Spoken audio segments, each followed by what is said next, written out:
So I think the stream thinking about things ready to go though. So hello everybody, Mega Zardex here, back at it again to give y'all another very exciting episode. That being my ZardCast episode 94.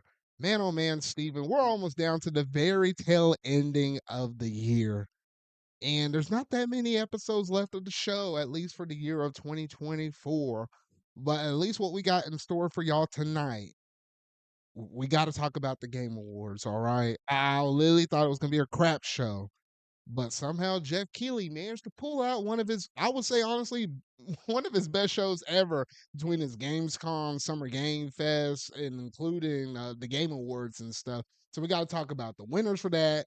Then we also got to talk about obviously the announcements and everything else in between in the whole show itself. Then we have a couple of few gaming news topics to talk about and some roundabout housekeeping that I got to do, at least for the channel itself, though. But Steven, how's it going, man? It's going good.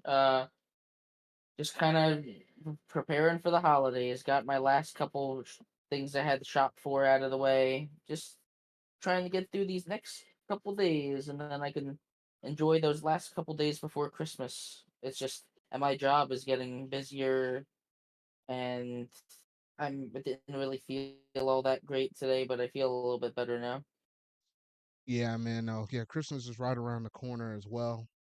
And yeah, no, stuff has been picking up for me, and I had to been going through. I had to do some of my Christmas shopping this past weekend as well, because you're running out of days. We're as of this point less than 10 days away. So yeah, we're getting really close to the very end. So one little thing I will say before we get into some of our other topics for the rest of the show is a little minor housekeeping before I get to the major housekeeping. In terms of the podcast, this is the last major live stream one we'll do tonight when we live stream it here on YouTube. This is gonna be the last one of the year. However, don't fret. I got one more episode after this. That'll be episode 95, and that will take place. I'm either going to schedule it and put it out on Saturday or I'm going to put it out on Sunday. Regardless, 6 or 7 days from now, we'll have that. That will be dubbed as the Zarcast holiday special, or we'll go through and just talk about games we've been playing, traditional Christmas goodies and stuff like that. The holiday traditions, favorite music, favorite gaming memories and stuff. We'll talk about all of that good, fun little stuff right there. And I know there's been some news about the Nintendo Switch 2 rumors, and we had to talk about at least all of the Game Awards stuff. So I figured we'll focus Game Awards stuff tonight, and we'll save all of the rumor mill stuff, anything Switch Two related, for the holiday special, because technically that is going to be like a wish list thing. We'll go out and throw out like our last predictions and stuff, because who knows, this sucker might be announced in January or something like that. Though at least that's what my gut's telling me Yeah. now.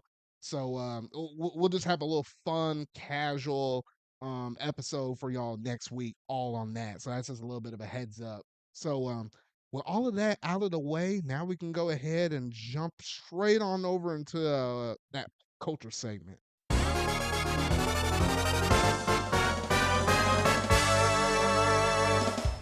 All right, so big major housekeeping business, Stephen. All right. I Yeah. gotta drive I gotta drive this car a little bit though. You can commentate here and there though. But in case y'all hadn't known, or if you don't follow my Twitter accounts or whatever, though, I hadn't made it public knowledge here on YouTube yet, though. But this is like the first little baby steps I'll put out there, and I'll probably do a big address in January, though. But I figure I'll just go ahead and say it now.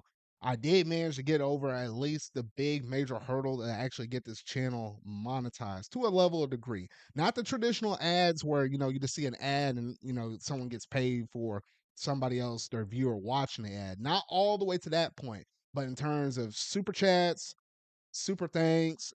If you want to do super stickers, which I find that odd, I don't really see a lot of people doing that, or channel memberships. All of that stuff is open up on my channel. And if y'all wanted to support me like that, you can. I'm not necessarily asking y'all to, because there's still a little bit of stuff I had to do on my side though. But I figure I'll open it up just kind of see what it's all about and all of that stuff. But I never thought I honestly could get up to this point. It's been like a nice little goal, but the fact that I was actually able to hit it, I was like, well, gosh dang. I was like, I guess, hey, if you put the work behind it, you got a good little team behind you, then hey, anything is possible. So all the people that have helped me on the channel, you being the co-host on my Zarcast podcast, Steven, all of my editors, past editors that used to work with me and people that also help make my thumbnails and stuff. I just want to say thank you because without y'all's help, I wouldn't have managed to hit this thing though. But oh goodness, Steven, was there anything you wanted to say on your half? I feel like No, you're part of the channel. You're part of the channel. If you want to say anything, go ahead and say something. it's been But cool. yeah, so whew, goodness, I still can't believe that has managed to happen though. But yeah, look forward to I would say something a little bit more official. I'll try to plan some stuff out in January because this is kind of like my holiday break. Like honestly, I hadn't been going through and doing anything mostly YouTube wise outside of the podcast series because I scheduled and I got all these videos lined up so y'all are still able to hear it as if like I hadn't taken a break. I loaded up on November, so I'm just kind of chilling right now for the holidays though. So yeah, once I come back in the office, quote unquote, the office in January, then yeah, I'll throw something out there for all of y'all. So I just want to kind of give y'all that little bit of a heads up right there. Alrighty, that was pretty much it in terms of major housekeeping stuff. And while I said this is like the pop culture segment, it's not really. It was just mostly housekeeping stuff though. But we'll go ahead and talk about some gaming stuff, but it's not necessarily gaming news because Steven, I got something to tell you. I don't know if you even Yeah, checked the show notes though. I went out and actually bought a PlayStation Portal. I seen that. I was gonna ask you about it first chance I got, but now's the perfect opportunity. Are you liking it? I've been holding off until the show so that way you can kind of get my raw impressions because I wanted to make sure I invested enough time up in this mess to kind of give out my overall vibe check with this system though. Because originally, remember, Steven, I don't know how many episodes it was ago, but when they first announced this thing, think a lot of us wrote that thing off because of the fact it's just a remote player. And at the time, I mean, you could have done it on your laptop if you plugged in the PS5 controller into like a USB slot, or you can get like some weird grips or something attached into your phone. Like remote play, it was a thing before they released the system. And at the time, I was like, oh, I could technically play it on my ROG Ally or whatever. So I wrote it off. I was like, I didn't really need this thing though.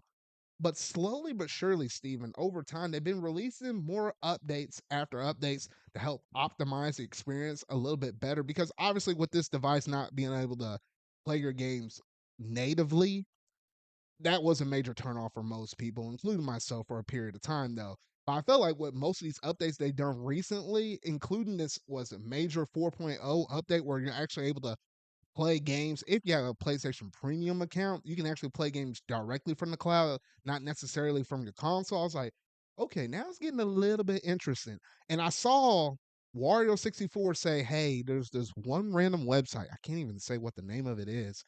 They priced that sucker down to 150. Normally this thing sells for 200. Then I was like, wait, I could price match that with Best Buy. I was like, I was like, okay, I guess now's the time to try this sucker out. So Steven, Yeah, you like knew why I not? wasn't gonna get it for 200, but for 150, I went ahead and bid. Was it at least the 30th anniversary versions or No. I didn't care for that. uh There was no way I was gonna be able to get the 30th anniversary thing for 150. That would have been like no, it would have been 270 cool or though. yeah, it would have been 270 or whatever. I don't know. And I was like, I think I vibed a little better with the white design versus the gray. I'm not like a sucker for the classic PlayStation, Does it vibe also stuff. have colored buttons? I'm trying to remember. Or like the No, it's letters colored? oh, are you talking about the 30th anniversary one? Yeah. Yeah, it's just like the Dual Sense or the Dual Sense Edge 30th ones. Yeah, I like that. That's the thing that I like more than anything. Yeah, I mean it's a cool design. Don't get me wrong. I just personally I don't vibe too much with I it though. might get the controller. Like that's the one thing I might get Good luck still. on it because I feel like that stuff keeps going in and out of stock pretty quick. Yeah, but the controller I feel like is probably less desirable than like the PS5s themselves. Hmm Might be wrong. Mm, maybe I don't know. Maybe, but But yeah, it at least you got one for like I'd say that's a good price for one of those things. yeah, like at the end of the day, that's kind of like what a couple of first party games at full price and add a little extra or like one double A game in the mix. And I That's was like, like okay, two at that mindset, I was like, okay, I can afford to get this. if we're talking about PS5, that's two games. Remember, $70 plus tax. That is true. That is true. So I went ahead and got this system, and at first I was like, all right, I had to make sure I took care of the box because I was like, you know how experience can be if you're just relying on playing a game just via your internet access. So I was like, okay, as I was taking it out of the box, I was like, I knew I couldn't tear the thing up.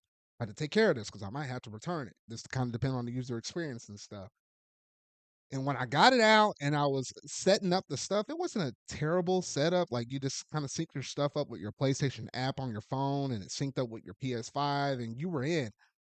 And man, oh man, I can't tell you how many issues I had with this system out the gate. Like that thing was popping up error messages like, oh, you disconnected, you reconnected, disconnected. I heard that, and there's like a little chime, like like that little chime whenever you connect the controller or something like that. It'd be like tune or whatever though. Yeah. It makes that Yes. same kind of chime if your internet connection is kind of going in and out or it's unstable.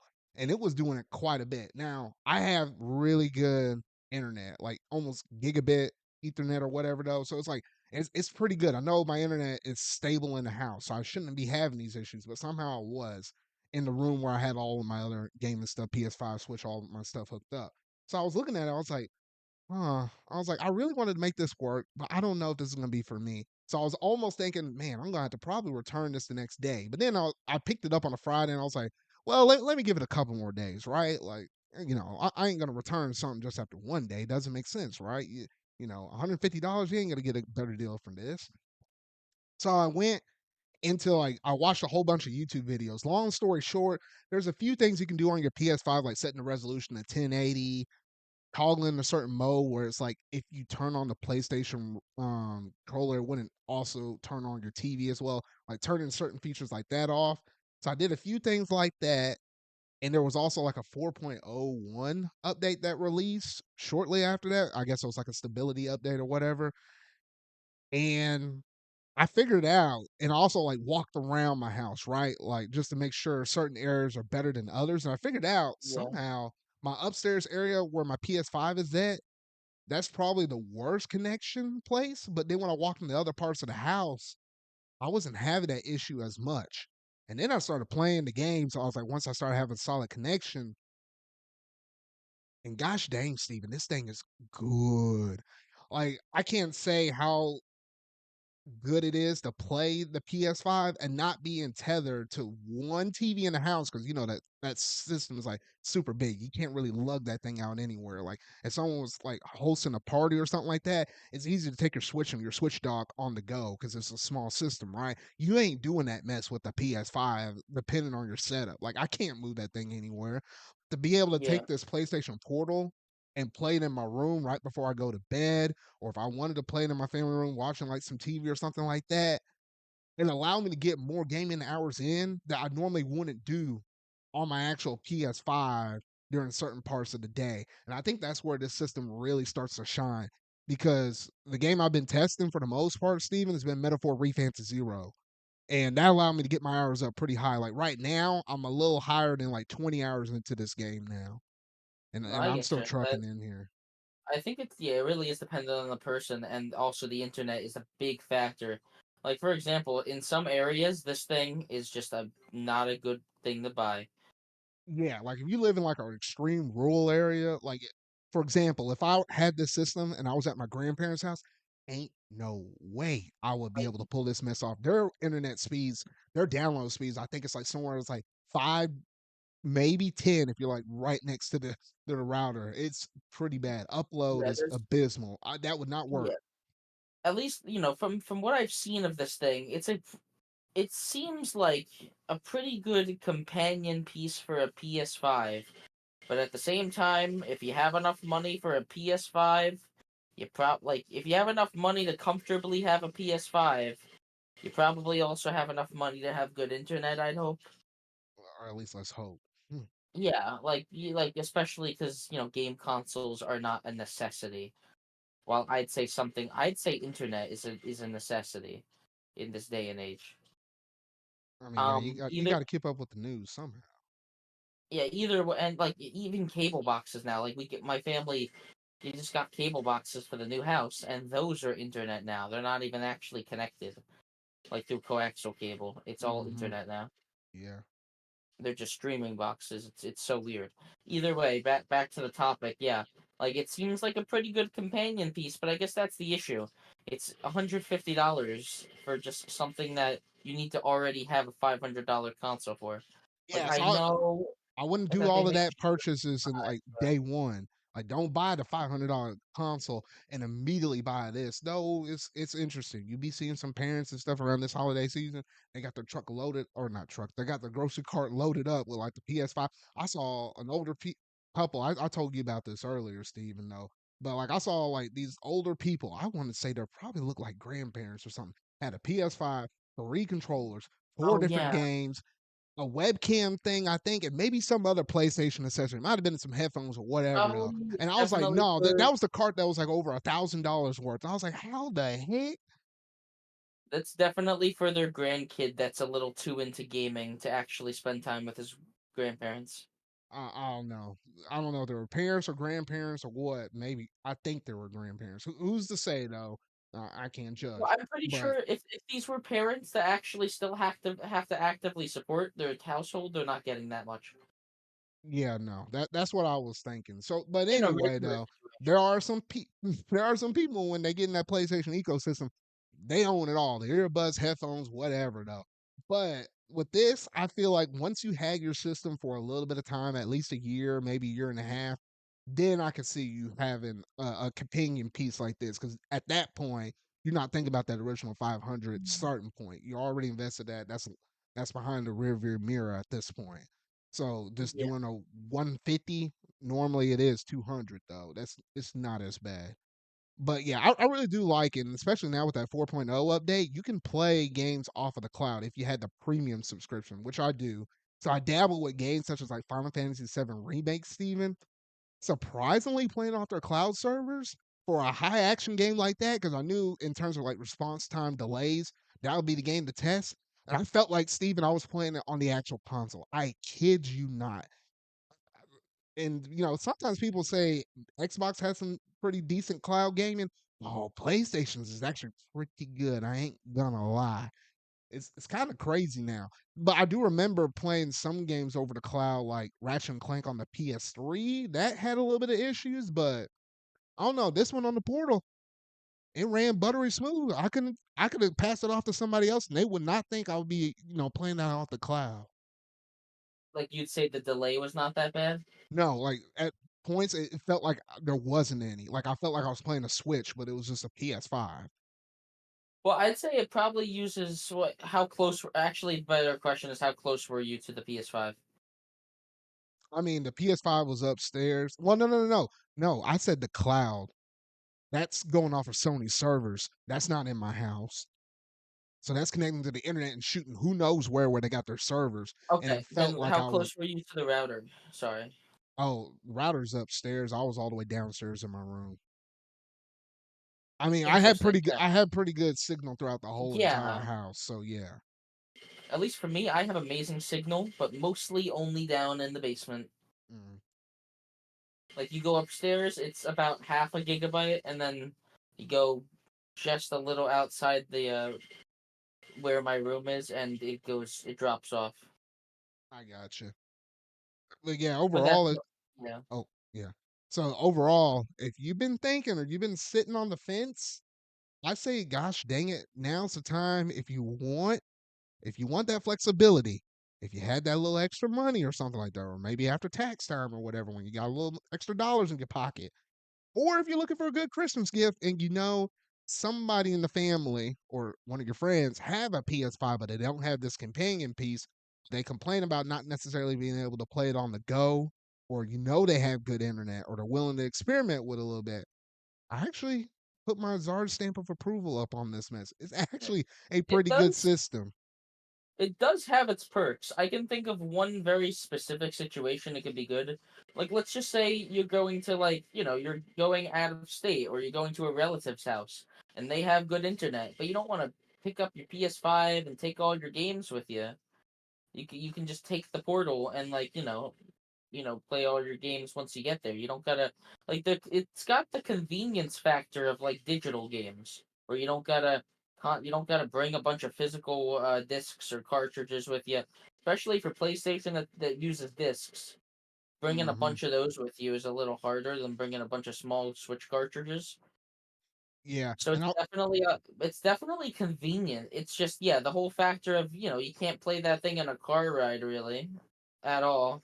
Like yeah, it's I it'll keep be too. having a portable system that has limited portability is like it's a little meaningless. Like I'd say is if you had to ask me if I had to choose between this and a Steam Deck, I probably would go with the Steam Deck just because I can play that thing offline. Oh yeah, no, for sure. And I already have a ROG Ally, so that already takes care of that. It's just at least with this one, it's a bit more optimized with getting into PlayStation servers and getting to the stuff just as fast as a Switch. Because whereas if I were to do this with my ROG Ally, you have to boot that thing up like a Windows PC. Then you gotta Yeah. punch in your password or something to get in. Then you got to let it, fire up throughout and, go through all of its regular apps. Then I have to load up an app called Chiaki or something. Then I have to send a wake up patch thing that shoots it up to my PlayStation, then wait and then come over here. Whereas the portal, all I do, Steven, is I hit the power button, the thing flashes up and it says hit the PlayStation button to go ahead and connect to your console. You hit that and it immediately wakes it up. Like it's almost the closest thing you can get to the Switch factor as possible because if you're trying to do this with one of those handheld PCs, it takes a hot minute. So I'm also got it just for the sake of convenience, which is definitely there for that. Now, important question, because like this is something that I think I'll eventually get when I am doing better financially. How comfortable is it? Because it looks comfortable. I'll give Oh, it it that. is. It is. This feels like you're holding a dual sense, but it's just spread out, kind of like a Wii U gamepad thing, though. The weight But isn't better necessary. Yeah, because yeah, it's better because the grips just feel better, and it has all the haptic feedback that you have in a normal dual sense, and it's surprisingly lightweight because there's not a lot of guts to the system. It's literally like a dual sense split in half, and then you got the tablet in the middle, so it's not really super heavy or anything like that.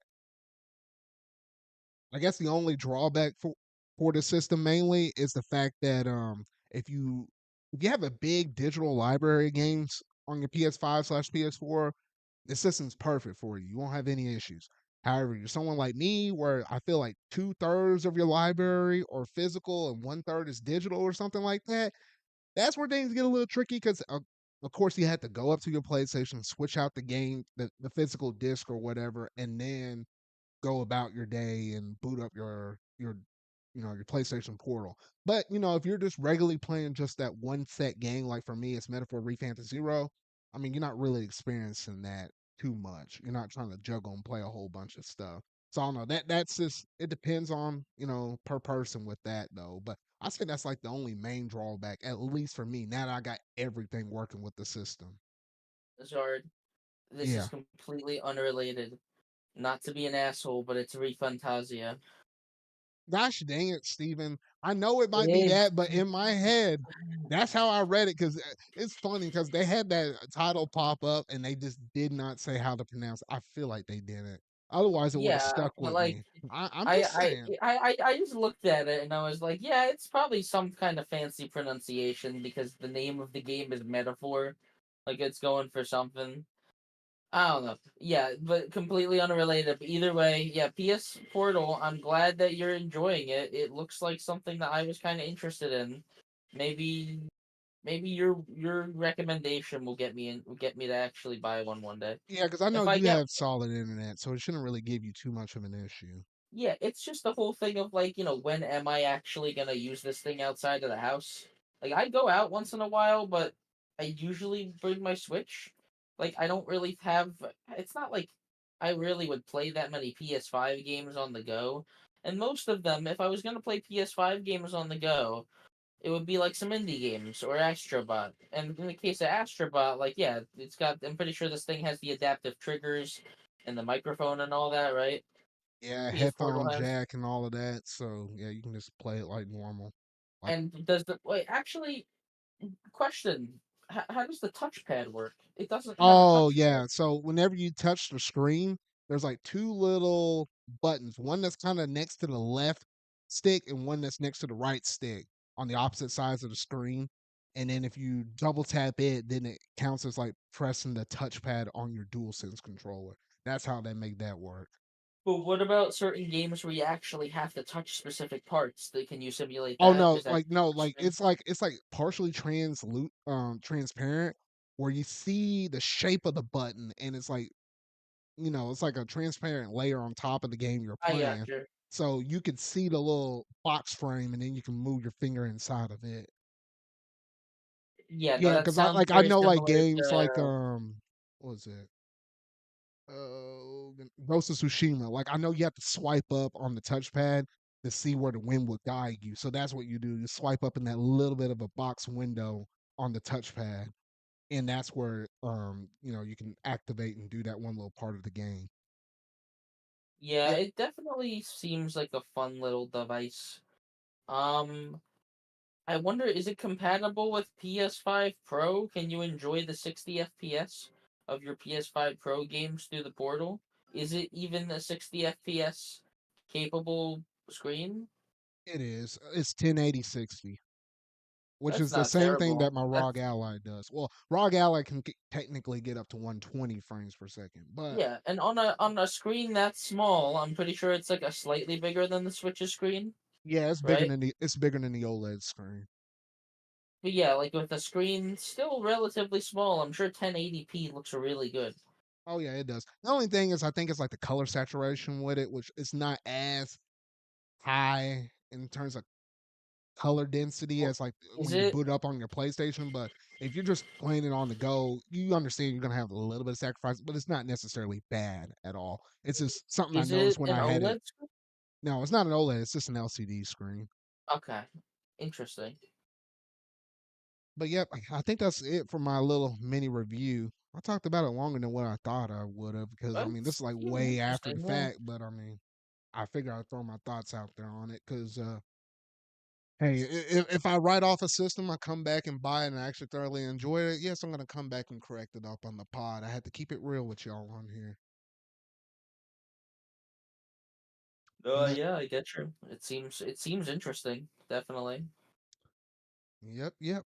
All righty. Well, those two topics out of the way wasn't really much for pop culture, but I figured, hey, I'll just kind of give out my personal thoughts on some things, though. That's going to basically do it for that segment of the show. So now, without any further ado, we're going to go ahead and jump straight up into the gaming news.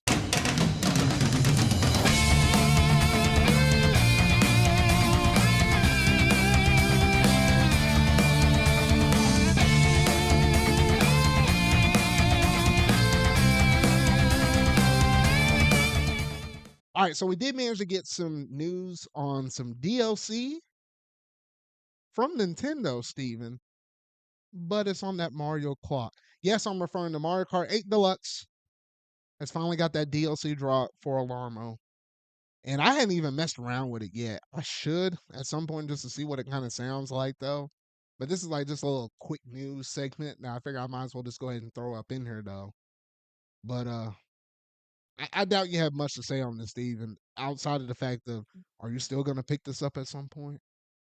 I might get the Alarmo soon. I'm assuming that when 20 minutes pass, it just plays like the song, but faster, right? Like how Mario Kart does on lap 3. It would simulate Oh, a I lap 3. I guess it would. I hadn't tried it out, but I imagine that'd be the only thing you really could do. So I'm looking at this. I'm just looking at the list. It seems like just if we're talking about the songs that it has, it looks like it has. I mean, this. I'm trying to find the actual list. You keep going about it while I find the list. Um, honestly, you're doing better than me having an actual list up on that thing, though. I Well, found it. Right there. okay. That was all you had to say. This Mario Kart theme brings a number of new alarms from popular tracks, including Mario Kart Stadium, Twisted Mansion, Dolphin Shoals, Electrodrome, Cloud Top Cruise, Bowser's Castle, and Rainbow Road. The interesting thing is that, yeah, it's technically deluxe, but these are all tracks from base 8. Like, all of these are basically all only from the Nitro tracks in original 8, which is basically, it's only repping 16, like, 16 tracks worth. out of a game that has now 96 tracks. Yeah. Either way, I think it's really interesting to do Mario Kart. I think Mario Kart is a perfect fit for this. Imagine waking up with like items going off. Imagine a fucking blue shell coming at you while Oh, you're I in your think I think stream. that's the main thing I felt like I saw people on Twitter say was like them chunking blue shells at you and asking you to wake up like you just hearing that Yo, that little noise where it's like do right you behind remember you. the one? Do you remember the noise from Mario Kart Wii? It was terrifying. Oh, If that you, one I when it don't was know. like and it took off like a fighter jet or whatever though. It's like, oh I shoot. mean the noise when it's right behind you. It was even louder in Mario Kart Wii, and it played through the Wiimote. Well, that's probably the reason why. This is through that Wii remote. Yeah. Oh yeah, now it's It coming felt back. It's coming back to like me it was now. Gosh escaping the dang it. game. It felt like Moonview it was Highway. escaping the Ugh. game. It was Moonview Highway is great, man, with the bombs. No, no, no. Whenever you gave out that scenario, that's immediately what I thought about. I guess Yeah, Moonview me Highway getting is a hit on dangerous that. course. Ugh, Yeah, yeah. no, but it's great. Honestly, I think it's a perfect idea for Alarmo. I just think they could have chose better music tracks for like the actual alarms. I'm assuming though that they'll all have like they'll all have the lap threes and stuff, and they'll all have like unique moments that happen. You're gonna hear the collecting coins noise a lot. Yeah, no, I feel like that's for sure. Well, it's probably gonna happen. That maybe a spin out on some dirt or something like that. Yeah, so Yeah, I have like to get I have to get a little experiment on it because to be honest, I think I had it on the Pikmin 4 theme for the whole time, and I really hadn't switched around on any other different modes. But going into 2025, I do got to switch it up. So I don't know. I don't know what I'll move are it you to, still but using yeah, it every day? yeah. I mean, I think the main kick I get out of it is just mostly the bedtime noises, which I always like the Pikmin 4 in the day little soundtrack thing. Pikmin 4's got a great soundtrack, yeah. Out of curiosity, Zard, does that thing immediately wake you up, or do you set it like 20 minutes early to where the boss music wakes you up? Oh no, it wakes me up. Like I'm not like a super heavy sleeper, but by the time I get an adequate amount of sleep, I hear that thing, and unless yeah, no, and two, like I wear glasses slash contacts or whatever though, so I was like I can't Yeah, really see until I actually like put my stuff on or whatever though. So it's like there's so a you little can't thing turn on it there off. where yeah, you can't easily turn it off because you have to hit the knob on the thing if you want to forcibly cut it off. Yeah, you have to twist it and then confirm on the screen, right? Yeah, so you got to do all of that. So I had to be at least at some state of being waked up enough to read and comprehend to where I know I'm hitting the yes, turn it off, and hit it again. As much as Mario Kart seems cool, I'm probably still gonna pick the Breath of the Wild one just for the Guardian to come attack me. But that's the other thing too. I feel like with the Guardian, or not the Guardian, the Breath of the Wild stuff in general, it's a bunch of piano music, and that stuff to put me to sleep. So at first, I was like, I could not experiment with Well, that it being the kind of first eases. time. I understand the attempt of like easing you up, but it like eases you into not immediately waking up because I'm pretty sure getting rudely awoken can give you like a headache and whatever else. That Mm, sounds right.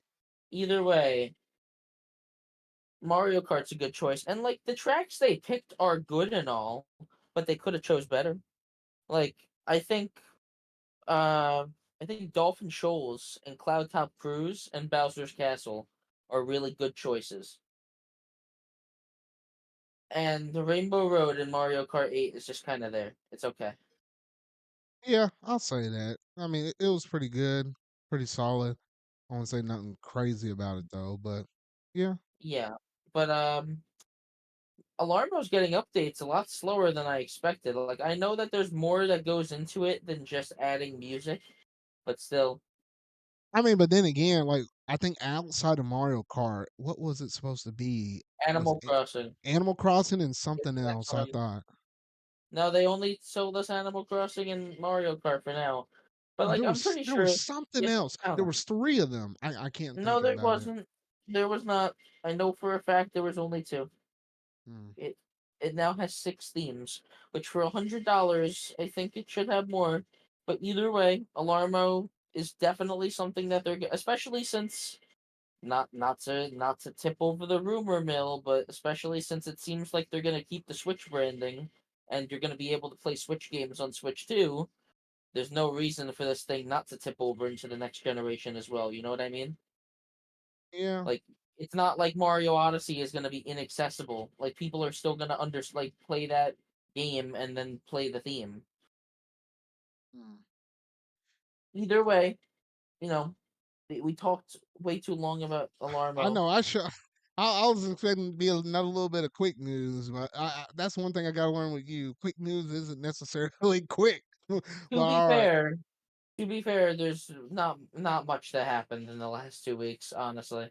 Yeah, I mean, I'm just trying to fill up a little bit of void because I know the Game Award stuff.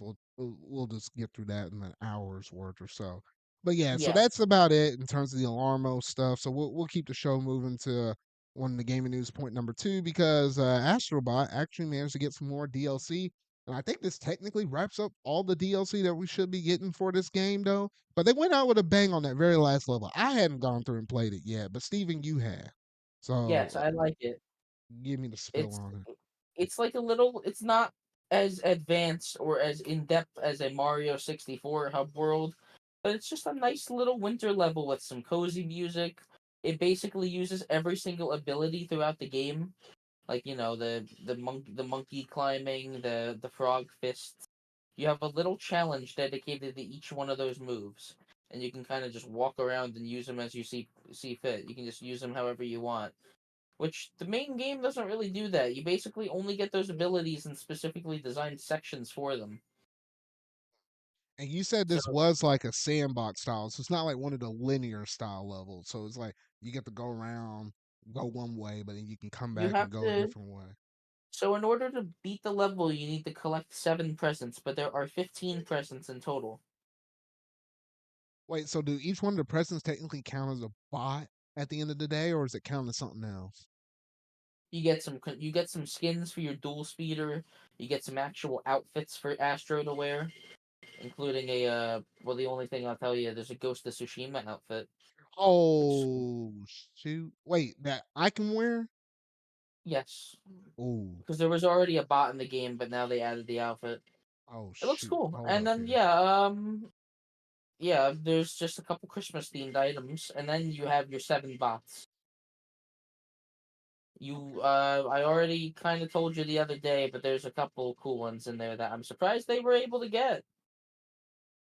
Yeah, so we won't spoil it for y'all here though, but that's like a little bit of a glimpse inside of the present. We just let y'all have just a little bit of a peek up on it though. But I like what they've been doing with Astrobot, and then probably as soon as I just need a little mini break or I finish with Metaphor Refans Zero, then I'll just probably blast through it because like It's a you've beaten this 15-minute level, level. yeah, 15-minute levels. So yeah, like for all the DLC. So if I were to run through the couple of speed running challenges plus that, no more than an hour, just me messing around with some of the stuff that they added up in the game, just Yeah, checking the it out. speedrun. If we're just talking about actually getting all the bots from the speedrun challenges, it's not that bad.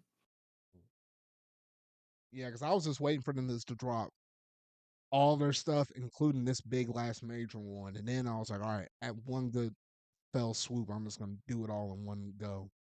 Because I went through and I beat every level. I just didn't necessarily go through and collect every bot. Well, beat every level except for one because I know one of the levels only pops up once you collected all the bots. But outside of that, yeah. Yeah. All right. Um, I it's weird because the game has had 300 bots, but now it's got 318. It makes me think, how many more are they gonna add? Like, is this game gonna get more updates?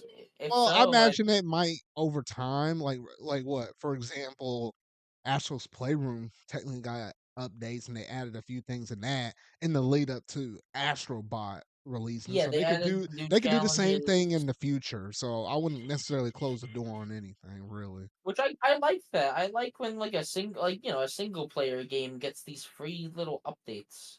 Like, it just feels, especially when it's a complete package like Astrobot, it makes it feel like a bonus and not something that should have already been there. Yeah, that's true. That's true. And At especially, least for a lot of games, it's not necessarily the case. And yeah, it's a Christmas themed level. It's literally a nice little Christmas gift for us. Yeah. And it's you have to beat the game to get it, so it's like a post game reward as well in a way. Mhm. It's good. Play Astrobot if you haven't already. What are you doing in here? Go buy Astrobot as you're listening to this. That's if you got a PS5. In which, if you have a PS5 and you If you have it, don't, then I you really know don't what? understand what you're doing though. No, But screw it. If you don't have a PS5, go buy one right now, specifically to play Astrobot. Go buy a PlayStation Portal so you can play that's a Astrobot tall order for while. someone to go out and pay for. What was it? It'll be $560 plus tax to play. Listen. It is the holiday. It is the holiday season. If you have a kid, go buy your kid a PS5. Buy him a PlayStation Portal. Buy him or her, or buy them a PlayStation Portal, and buy Astrobot. And you Mm. know what? You know what? They're gonna be very happy. They're gonna think you're the best parent ever because Astrobot is literally God's gift to man. All Or right. at Well, least that's what the reviews tell me. If you ask me, it's a very good game, but it's not like anywhere comparable to like. Well, I'd say it's better than Sunshine, but I wouldn't say it's better than any of the other 3D Mario's. I perfectly agree with you on that. I perfectly agree with you on that. But at the same time, Maybe better than 3D World as like well, but that's about as far as I would go. yeah, that's it's a very low bar. 3D World's a good game, but it's not necessarily a great game. Either way, enough people already compared this to Mario, so I'll stop. It's a very good game on its own merits too, and Yep. this is just icing on the cake. All righty. So with all of that said, that's gonna do it in terms of that one topic right there. So we'll go ahead and move over and transition over into the very last segment of the night. Or not segment, bit of gaming news, should I say?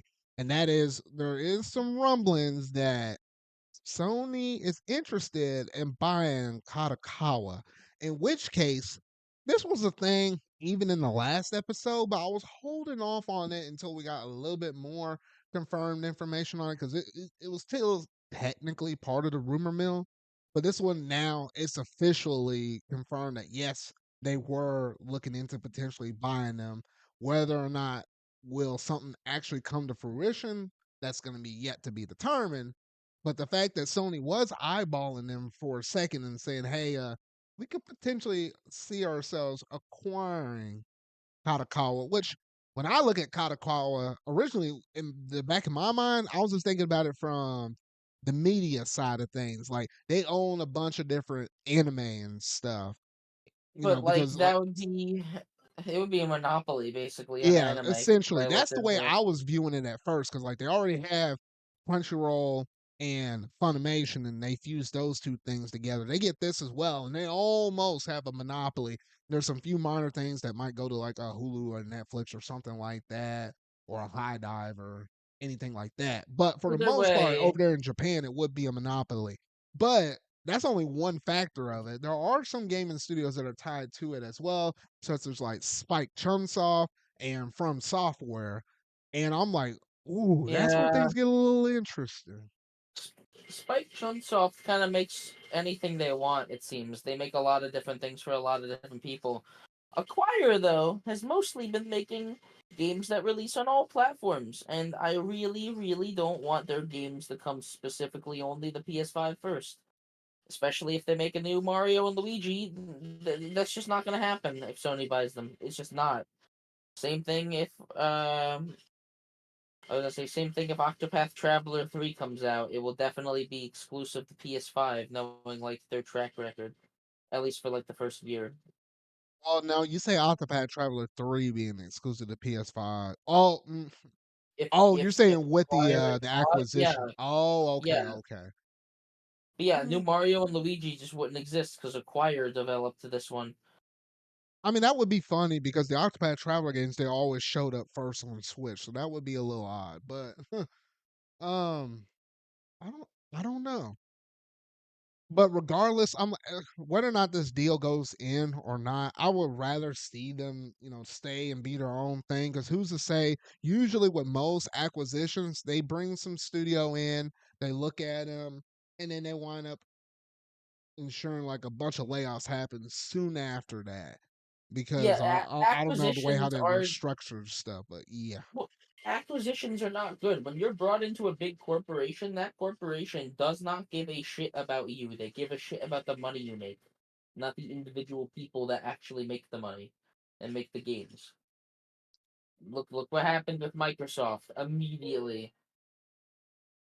Was it immediately when they like a year after they bought Activision, Toys for Bob got just consumed by Call of Duty, Crash 5 got canceled, and then that I think that Good Crash Team Rumble riddance. game got like sunsetted. Like just Activision just was working on a bunch of stuff, and then Microsoft came in and was like, "Okay, we're gonna change everything." And it's not just only Crash. I am mad about the whole stuff that happened with Crash, but there's so many other franchises that have just been left in the dust, and so many layoffs. Oh my God, so many layoffs. Like people got laid off right before the holidays too, and it was a lot of people. Yeah. They're So that for we'll that get one back to the reason, whole thing about that. yeah, we'll get back. We'll circle around to that a little later on though. But regardless, it's because of reasons like that where I'm like, you don't really need to go through and acquire them. That's just on the gaming side. I definitely don't want to see Sony monopolizing all this mess though on the anime side as well, because it's like, man, it's like you start monopolizing that, you start changing the prices, and we ain't got no other options unless, well, you're gonna go out on the seven seas or whatever though. But point is that I feel like I kind of hope that they don't have to go through and purchase them. But if they do, then that's just a couple more things underneath their umbrella, kind of like how Microsoft went and got Bethesda and Activision Blizzard and all of this stuff. Man, we thought the acquisition wars are over, and somehow they're still kind of going on, at least just a little bit here and there. Pathetic is what it is, honestly. They just want to jingle keys and be like, "Oh, look at all the IPs I own." Well, no, look at all the IPs I own. Hmm. Like it was it. What didn't Sony buy Bungie, like developers of Destiny, right after Microsoft acquired somebody? Yeah, It's just wars back and forth between these not even developers. Sony hardly develops anything anymore. Publishers really. yeah. I don't know. I don't like it. Nintendo obviously really only does acquisitions with partners that basically were only doing Nintendo stuff anyway. Like Next Level Games. Like Next Level Games only did Nintendo stuff. And I'm sure if Nintendo ever does make another acquisition eventually in the future, it will be like HAL Laboratory. Yeah, I can see. Yeah, stuff that they already have strong ties to, or people that, or I say people, organizations that really fly underneath the radar, like that Portland studio. That was like the last acquisition they recently did. Shiver? Yeah, Yeah, Shiver. Shiver Entertainment, like something like you would never see Microsoft or Sony bend their back out to pick them up. But Yeah, and there's a clear if the move reason. strikes and Nintendo can find a way to incorporate them into their business strategy, then that's when Nintendo will come in. Or if there's a Yeah, risk of them losing a partner that they work so closely with. yeah, there's a clear reason why they got the Port Studio too. Talk about that in a couple weeks. But yeah, if we're gonna talk about one that's actually extremely relevant and just happened, Nintendo owned 96% of Monolith Soft, and just recently they now own all of Monolith Soft. 4% is not big, but it just shows that they had a stake in the company and they did it like gradually. Yeah, And I mean, because like Mono what and 4 or 5 Monolith percent Soft, is like almost like what, almost, well, 4 or 5% is 4 or 5%. It's like well, what, it was one out of 20 people the from what I heard, ratio. it was more of like a courtesy thing. Out of courtesy, the owners still had a share in the company, Yeah, but that I was don't like know the what family changed member. It was recently. like the family members or something like that, and now they just kind of let loose of the reins, and they just gave it fully to Nintendo. For the And most part, either it way, still technically was first party, but now it's just 100%. well, no, Xenoblade it was a first party Nintendo franchise that they owned, but Monolith Soft theoretically could make something else, and they did back in the day. Like, there was nothing stopping Monolith Soft from developing a Xenosaga game for PlayStation if they were told to. Obviously now, probably not. Um, it's very interesting, and Monolith Soft has only gotten bigger, to my knowledge. So it's a good thing. Nintendo actually treats them with like respect. Mhm. Yeah, because I think I want to say like their staff is kind of close to 300 ish or something. Yeah, it's like definitely one of their biggest studios, and it really goes to show, especially when you look at the games and stuff that they've been going through and working on. Because not only do they just make their Xenoblade 1, 2, 3 and stuff like that, but they do support for games such as like Breath of the Wild, Tears of the Kingdom, Splatoon 2, Splatoon 3, Animal Crossing New Horizons. The list kind of goes on and on and on. All while they're still working on Xenoblade 4 over there, like, and probably helping on whatever. Then they're probably helping on so many other games, whatever those games may be. They're definitely working on them in secret, and I don't know how many teams they have, but like, it's crazy how much they're able to do. Yeah, so man, I don't know how we got all the way from Kadokawa all the way over to Monolith Soft, but the point being Well, is, just the whole inevitability of like an acquisition. I'm sure Monolith Soft like expected to be fully acquired by Nintendo, but like Nintendo doesn't immediately shut down studios. Sony and Microsoft, I don't trust them one goddamn bit. That mm, once they if Sony gets their fucking greasy hands on the Souls franchise, it's over. yeah, that's true. It's like And you didn't meanwhile, mention you it just because got I these know you souls. haven't. Oh, go ahead. I was gonna say I know you have not played a lot of Souls games, but as someone who has played them, they are very, very unique, and I would like them to stay that way. I do not want Sony getting their goddamn mitts on Dark Souls or just any of them. The Demon Souls remake was pretty good. I liked the Demon Souls remake a lot, but that is entirely an exception. Like mostly because it kind of needed to be good. It was a PS5 launch title. Well, I mean, It was. technically, people. Well, I mean, technically, people still want to see a remake of that game or be It brought was a up to the remake. PS. No, because for some reason there's not a 60 frame per second mode. People have been clamoring on about Sony to say, please give us Demon Souls because they want it in 60 FPS. I think that game was originally a PS4 game, I Steven. Zard. I'm very, very like 90% sure it Or wait, had or yeah, hold on, it no, no, had no, no, performance mode. I think you're thinking of Elden Ring, where even on no, no, PS5 it no. could not reach Thinking of 60. something. No, no. Okay, no, no. Correct. Correction.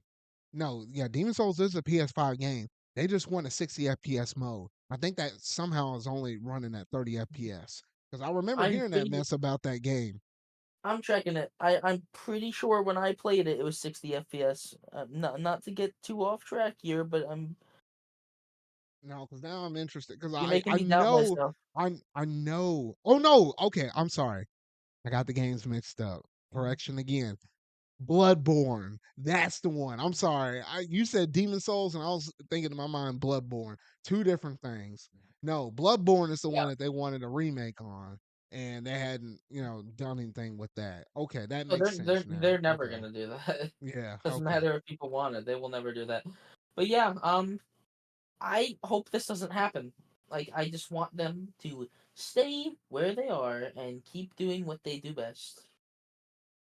All right, but yeah, so that's gonna do it in terms of the little bit of news for Sony buying Kadokawa. And honestly, there's not gonna be a lot of other crazy news from here to the end of the year. So that's all the major topics we have, and we'll kind of pick up on more of the gaming news later once we get into the month of January, where things might pick up kind of quick.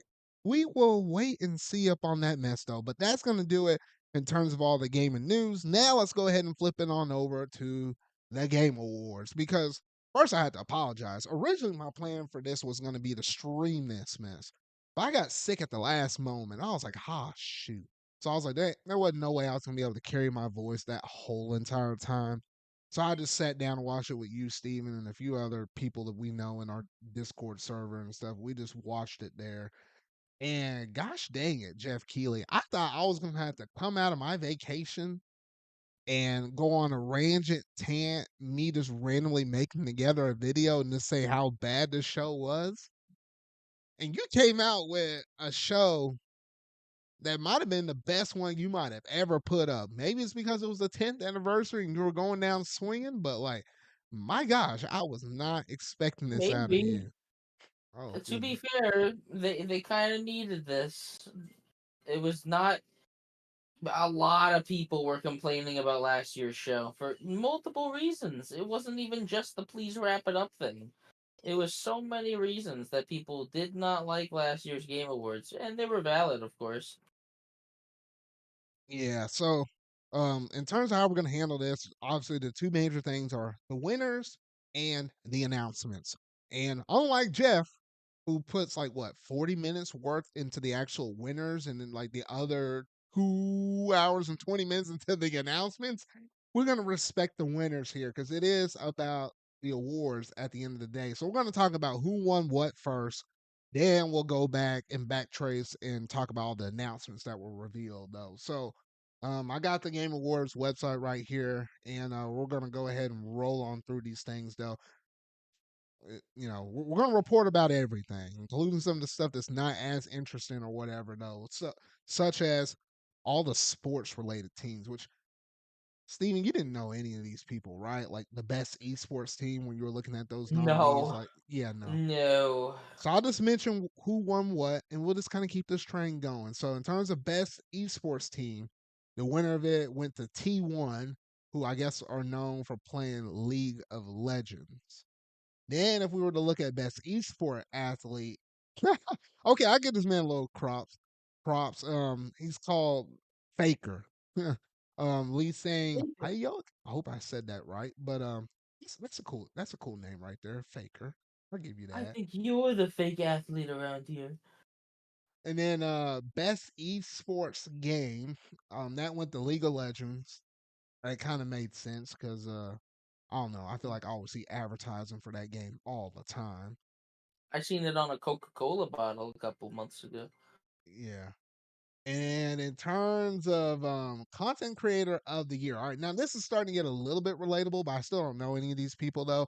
But correct me if I'm wrong, Steven. Didn't last year the content creator of the year was like one of those people that was like a VTuber? Or am I thinking of like 2 years ago? You might be right. I don't know. This year, Hmm. I guess the better question is, well, I'll let you announce who it is. Yeah, so the winner for this year was Queso, which I actually saw the dude's reaction Do on you, YouTube, and that was yeah, kind of do you funny. know who Queso is? I honestly do not. Is the better. So he's a streamer that plays a lot of games like Fall Guys and stuff like that. It doesn't matter what he plays. His chat is insane. Like he has you pay a certain amount to get a donation read on stream, and a lot of them just kind of make fun of him. But it's playful. He can actually take a joke. I Like got you. I've seen more fat jokes in his stream than I've ever seen in my entire life. Like there Oh was my like a clip, goodness. and he actually he can roll with the punches. He actually like embraces it. And he's not even that fat. Like people over exaggerate it. He is relatively doing okay. I think I'm fatter than him, but like for example, like he jumped once on a stream, and people were just saying, "Oh, Oh earthquakes my god. happening! Everyone watch out!" That's messed I up. Oh let's goodness. I'll show you a video. It's honestly it's a lot funnier than it sounds. But Oh gosh. yeah, no, he definitely was the content creator I seen the most people talking about this year. Mm. I don't know. Yeah, I'm assuming you didn't see much about him, but these other No, people I seen, I did not see anything about any of these other people. Did you? no, I didn't. Just let me know when they finally nominate Scott the Walls, who literally had a TV show. Then I can actually cast a vote up on this mess. The But content, anyway, yeah, I guess he still counts as a content creator. Like at that point, yeah, he's. I don't think the TV show is still going. I think G4 already died again. But like oh, the fact Scott that the he Waz did pull something out operates on like a whole. that, huh? He just operates on like a whole different level. He's a lot more professional than like really anyone else doing Yeah. it. All But right. So yeah, if he's ever nominated, yes, he needs to win.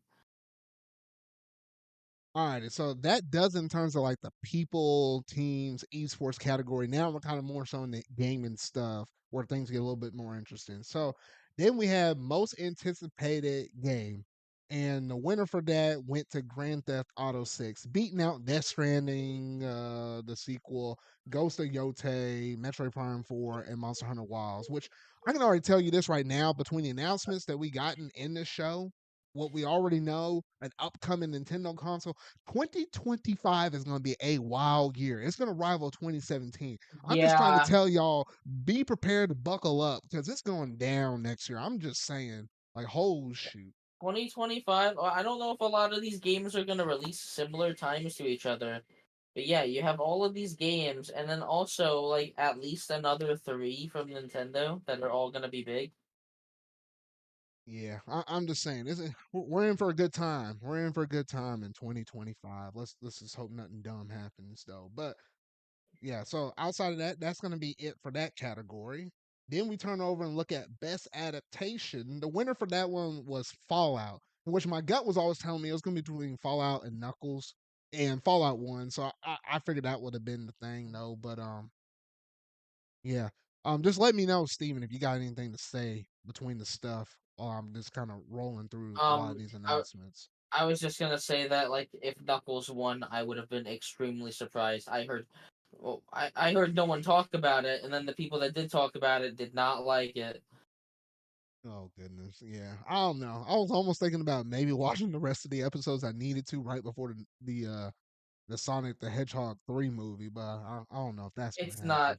from what I've seen, it is not necessary viewing in the slightest. I know it's not necessary. I was just talking about in the sense of just a lead up to it, but whatever. Best multiplayer. The winner to that went to Helldivers 2. Beating out Super Mario Party Jamboree, Tekken 8, Warhammer, and Call of Duty Black Ops 6. I guess like I don't think it deserves it necessarily. Like people really liked it during that first month, but then all of that bullshit happened, and then the game kind of just didn't do anything for a while. Which, like, on one hand, I'd say that's fine, but like this type of game, the type of game that Helldivers is, needs to do interesting stuff that people care about. It wasn't doing it. It basically was forgotten about. It was pushed to the wayside as easily as it was popular Yeah, I don't know. I never really got into it. I know y'all played it a little bit. during I the think beginning y'all, of the year. yeah, Yeah, beginning of the year because there wasn't. Well, there was actually no January, February was kind of wild because we actually had a lot of games dropping now early that year though. But no, I never got around to it. I doubt I ever will. But it seemed like it was a kind of a cool game, at least close it to was. launch. It's definitely fun. I think it won something else we'll get to, and I think it deserved that a lot more. All right, so best sports slash racing. The winner to that went to EA Sports FC 2025, basically. I thought NBA 2K25 was going to win, though, but I mean, those FIFA fans, which they don't call it FIFA anymore, but whatever, though. But, they're always there for their series right there. So, I could not give the slightest fuck about any of those games on that list. I'm sorry. Like they just it's just the same stuff that releases every single year. yeah, I mean, minor updates with rosters and stuff. I mean, that's just kind of what Yeah, you expect, it's just it feels like they have a word for it just simply out of obligation. pretty much.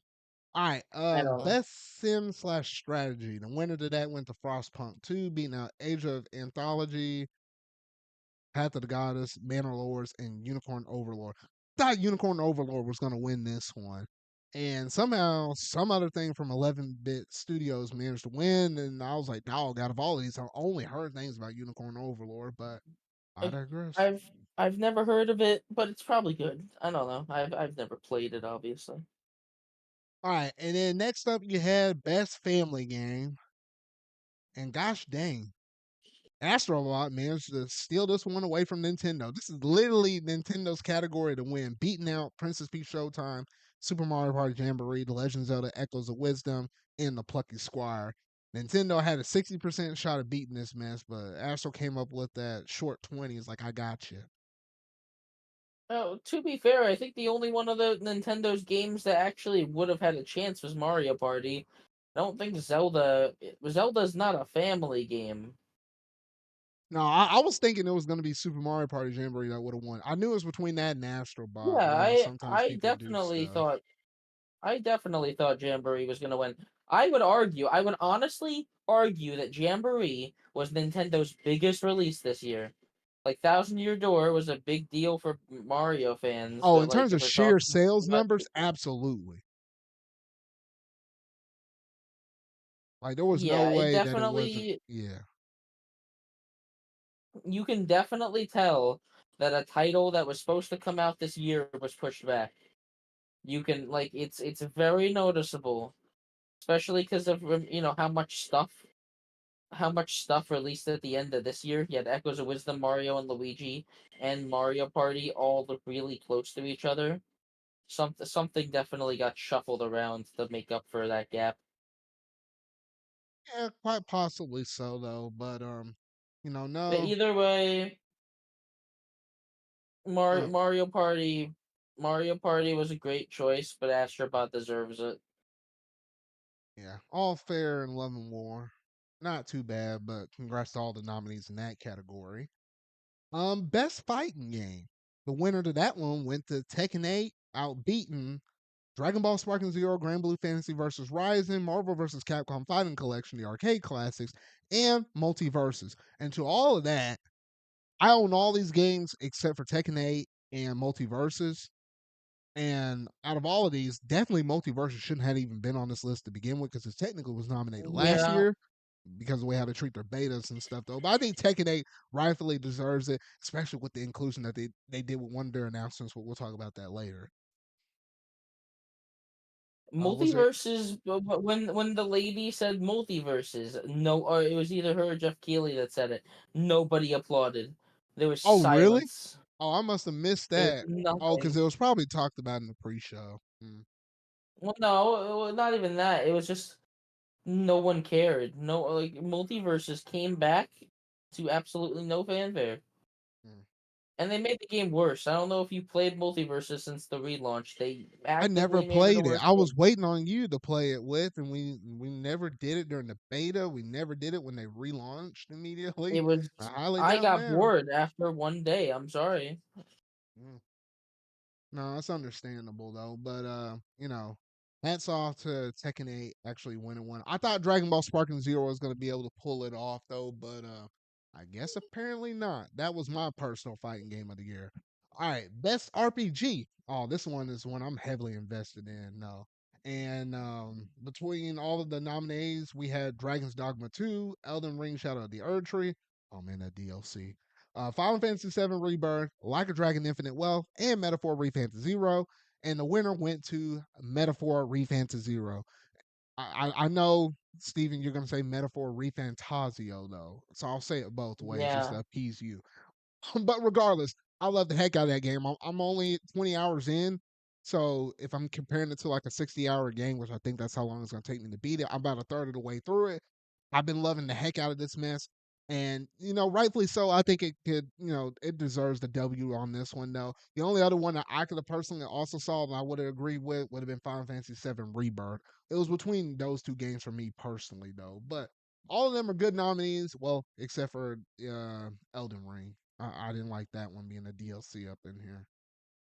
yeah. It didn't win. Wait, spoilers. It didn't win anything, so I don't even know why he put it.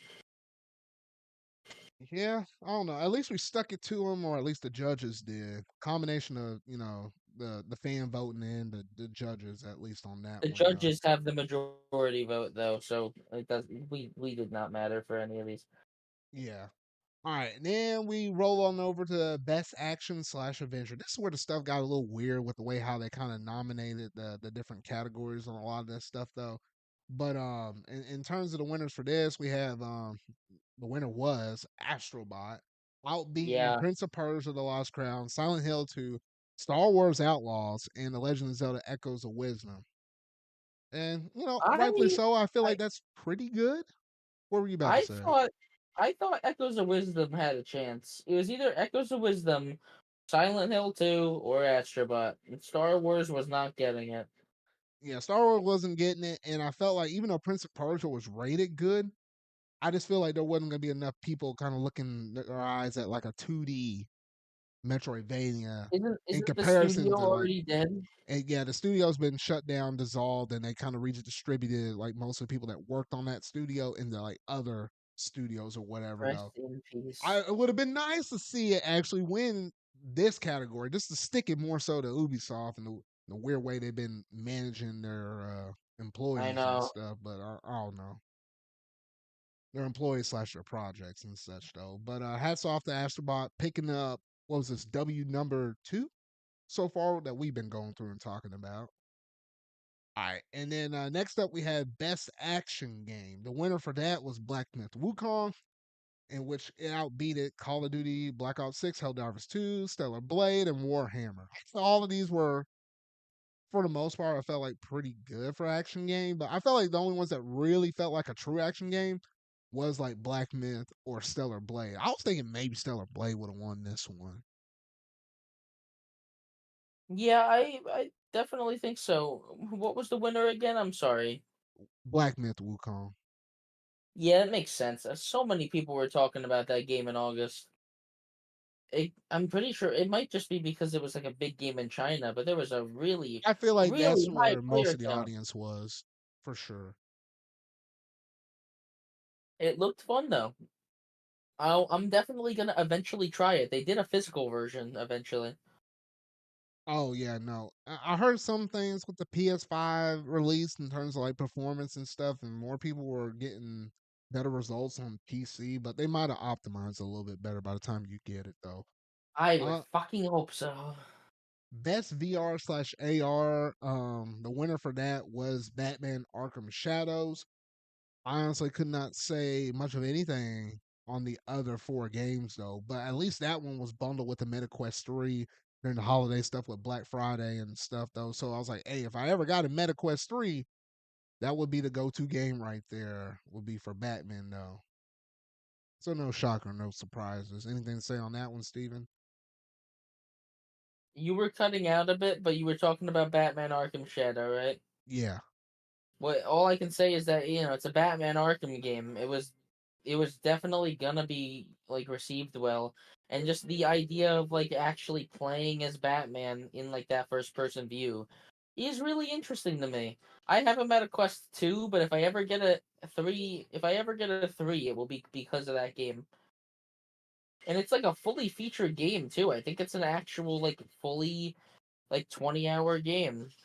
Yeah, basically, like if you think back to like what the Arkham trilogy or whatever, just experience like that in VR is essentially what I've been hearing, and a lot of people love that game. So I was like, okay, I'll probably dip on that at some point in the future, whenever I make the VR push, which I hadn't yet personally. All right, VR is fun. I'll give it that. It's definitely unique, but it's the type of thing I'd play once and then play again a month later. I hear you. All right, so best mobile game. Here we go. AFK Journey, Balatro, the trading card game Pocket, Wuthering Waves, and Zenless Zone Zero. And the winner to that went to Balatro. To no shocker, no surprise, because of the fact that Balatro was also nominated for Game of the Year. So when you have little stuff like this show up, and I think this is only the main issue is for the indie representation, because out of everybody else that got nominated, with the exception of Best Game Direction, everybody else that got nominated for Game of the Year, there's not like a telltale category where it kind of lets you know, hey, this one game might actually turn around and be the winner, except for the indie scene. And I was like, well, gosh dang, it's like, why didn't even almost have this category at this point, though? But my personal one, I wish would have won would have been Zenless Zone Zero, even though I didn't play it mobile, I played as PC. But that's just my personal thing, though. But a lot of people also enjoying, the Pokemon trading card game, Pocket game as well, though. I mean, that came out not what, late October, Yeah, but yeah, and pretty good selections Zard, I though. hate I hate to be that asshole again. It's Balatra. Did I say Balatro? I feel like I heard a You lot of did. people say Balatro as well, though. I'm just That's what saying. I used to say. That's what I used to say, and then they said it weirdly, and I was like, "Oh wait, that's how you say it? Oh my god." Oh, good gracious! All right, Balatro. All right. Well, at least you corrected me now. All right. Well, that's it for best mobile game. However, there's like a twist on the mobile game thing because now you got to do the best debut indie game. and that's a little bit different though. But you had the different nominees being Animal Well, Balatro, Manor Lords, Pacific Drive, and the Plucky Squire. And no shocker, no surprise, Balatro managed to get that as well. Not Balatro, Balatra. Gosh dang it, I can't. Balatro, wait, You'll get it, Zard. Balatro. Like ball, like Balatro, Oh, Balatro. Balatro. Gosh dang it, I want a better name next time. Balatro. Good gracious. All right, we'll keep this I don't, train I moving don't, though. I don't know what the name means, but yeah. I don't get why they have a debut indie and a regular indie thing when the same game wins both. Oh If you're gosh, gonna yeah. have two different categories, let two different games win. I think that's more fair. Yeah, because like I don't understand that one. 'Cause, yeah, I was looking at best independent game. And I was like, what the heck? I wish Animal Well would have won something. And gosh dang it, I really wish that Another Crash Treasure got nominated somewhere up in this mug though. Because that was the one indie game I played this year. I don't play Souls like, so it was a Soul Light. And my goodness, that game was freaking phenomenal. And it didn't show up anywhere. I was like, gosh dang it. Huh, I don't know. I digress. Next up, yeah, best community support. And that went to Baldur's Gate 3 that beat out Final Fantasy 14, Fortnite, Helldivers 2, and No Man's Sky. I honestly thought it Deserve would have it. gone to Final Fantasy 14, but I guess from what I heard from people, I guess it's deserved. I just don't play Baldur's Gate or most of these Me ongoing games for neither, that most but part. like Sanic, you, our friend who's played it, definitely can vouch about that game's like constant community support and updates and stuff to fix things really quickly. I it's still got a very healthy player base, especially for a game that released so long ago. Now, like a year and a half, I think. It's got a very healthy player base still because, like, people. It's not like the type of game. It's not a live service game. It's entirely just a single player game. I think, and either single player or co-op, but it's not really online at all for the most part. It's just the type of game that they just go in and they fix stuff, and that's it. And I guess they've been doing a really good job at that, says Sonic U. I don't know. I trust him that the game deserved it. All I know is that the Fortnite, like the Fortnite community was going off and getting mad about it because I follow that community and it was just funny to see them get mad. Oh, goodness. Like they were like, "Oh my god, how could Baldur's Gate, this nobody game that no one cares about, win?" And I'm like, "Oh my god, shut up." Well, it's kind of funny because now I'm looking at these categories. We just talked about Baldur's Gate 3 winning best community support, but then the next one is best ongoing. I guess they kind of play a hand in hand situation a little bit though, but a little bit different. But the winner for best ongoing was Helldivers 2, beating out Final Fantasy 14, Fortnite, Diablo 4, and Destiny 2. Yeah, no, I said earlier that like there was a category that Helldivers deserved. It's not this one. The Helldivers has not even been out for a year. I don't get how it classifies as an And ongoing that's game. interesting too on that regard though as well, because I was like, wait a minute, I was fully expecting it to be either Final Fantasy 14 or Destiny 2. It wouldn't surprise me if it was Fortnite, maybe Diablo 4, but Helldivers 2, I was like, what? Well, Fortnite would make enough sense because Fortnite is a game that has been ongoing for a long time. Like that makes enough sense. Yeah, so I don't know. I feel like that this did this because who's to say that whatever we might get released in 2025, there won't be any brand new candidates, so it might go back to a winner being Final Fantasy 14 or a Fortnite or a Destiny 2 or something like that. So maybe they were just trying to spread the love a little bit, but I don't know. Let's see here. Next up, we had Games for Impact. Oh goodness, keep it a buck 50 with y'all. I'm like, I had not played or messed around with any of these, but the winner for this one was Neva from Namada Studio, and I'm like, okay, outbeaten Never Closer heard to of it. Distance, Indicia, Life is Strange, Double Exposure. Okay, I heard about the Life is Strange series. Hellblade 2 and Tales of Kenzera Zal. All right, nice win right there, Neva. Nice win. All right. Next up, we had innovation and accessibility. The winner for that was Prince of Persia: The Lost Crown, outbeaten Star Wars Outlaws, Dragon Age: The Veilguard, Diablo 4, and Call of Duty Black Ops 6. I'm glad Prince of Persia won at least something here. Just to kind of let Ubisoft know, like, hey, you know what? Y'all might have had a little bit of something right here, though. But I think, unfortunately, that might have been the only thing I think that game has won.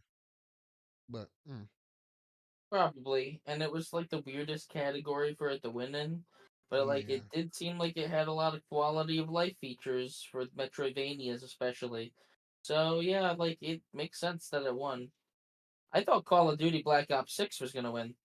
Like, I thought so too. games like that with that big of budgets, they usually try to appeal to the most demographics possible. Like that's your accessibility right there. Mm-hmm. It All right. it's not really a category that I care about all that much, but it definitely is one that matters. Games should be more accessible in the Yeah. quality of life way.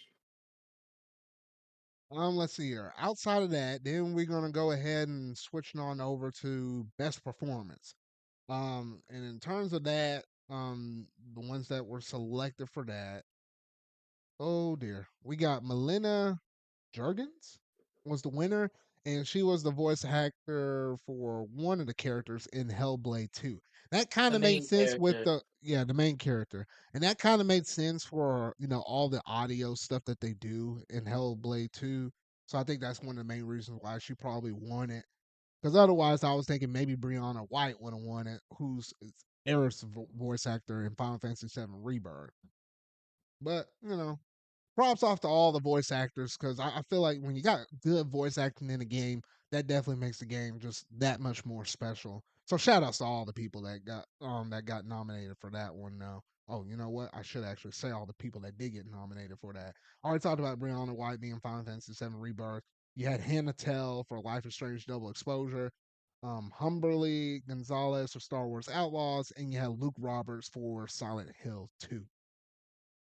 All right, moving on over to best audio design. The winner for that one was Hellblade 2. That's what I alluded to earlier because they do some, special stuff with the 3D audio and stuff though. But it did manage to beat out Astrobot, Call of Duty Black Ops 6, Final Fantasy 7 Rebirth, and Silent Hill 2. Any shocker surprises there, Steven? No, from what you've told me, does some weird new stuff with the audio, and yeah, it's really the only thing I could think of. Like, a game's audio definitely is an important part about what makes it important, but like, I don't know. I don't really focus on the audio that much, so I wouldn't have been able to tell. Yeah. Okay. All right. Then next up we have best score and music. And the winner for that was Final Fantasy VII Rebirth, which did manage to outbeat Astrobot, Metaphor Refantasy Zero, Silent Hill 2, and Stellar Blade. At least Final Fantasy VII Rebirth walked out of here with something. I felt like it was almost about to get robbed for a lot of different categories it might have been nominated in, but at least it managed to pick up one here. I was like, okay, good. Because Final Fantasy VII Rebirth had some killer soundtracks, and I think out of all of these, I feel like it probably had maybe the most diverse types of music that was spread throughout the whole length of the game and stuff. Did tap into a little bit of nostalgia here and there, though, if you played through the original FS7 game, but kind of made sense. Anything you wanted to piggyback on? No, I expected that. All right, getting close to the end here. We have best art direction. The winner for that was Metaphor Refantasy Zero, and it managed to beat out Neva, Elden Ring, shout out to Erdtree, thank goodness, Black Myth, Wukong, and Astrobot. And that's what I actually predicted to be the I winner as, and I was like, I was more than content with that. I personally think Astrobot had a really great art direction, just with everything being like artificial. Like the grass is not real grass. The basically everything in the game is like actually like some kind of artificial thing and not natural. You got to pay really close attention to it, but like it's got so many cool details in the visuals. But yeah, metaphor, but it's like the Persona art style, right? There you go. A very Yeah, stylized game. That's always nice. but the more that you play the game, the more and more the art style actually makes sense for the settings that you're actually battling in the world environments and stuff. The more knowledge you get about the world building and the information that you know about the world that you're playing in this game, it makes the art style make much more sense. So it's something that you can appreciate it on the surface level, but it does go deeper than that if you actually played this game, which at first I could already tell that it probably was going to win on the surface level. Now that I played the game more, I'm like, oh my goodness gracious. Like they excelled at everything they wanted to do with this art style. It just makes perfect sense. So I'll leave y'all at that. Play the game and you know exactly what I'm talking about. Best narrative. The winner for that also went to Metaphor Refan to Zero. Metaphor starting to, pick up some awards here and there though. Kind of gave me some hope for the game of the year contender. But it did manage to beat out Final Fantasy VII Rebirth, Like a Dragon Infinite Wealth, Hellblade 2, and Silent Hill 2. Anything shocking with that, Steven? No, Okay. All right. Then we managed to get over to best game direction. And literally, that's when I was starting to tell you, I was like, hey, there's typically a trend with best game direction. The one that usually wins this, I feel like it's like an 80 something plus percent chance that it can win game of the year, though. But in terms of everybody that got nominated for this one, it was between Metaphor Refantasio, Final Fantasy VII Rebirth, Elden Ring Shadow of the Earth Tree, Black Myth Wukong, Balatro, and Astrobot. And Astrobot managed to come out with a W up on this one though. So when I saw, and it was kind of funny because I think in past yeah, shows, I feel like Jeff Keighley almost announced this category right before Game of the Year. And this year he was a little sly with it. He stuck it in the middle of the show, and he thought he got one on me. I was like, oh, I see you over there, Jeff. I see you.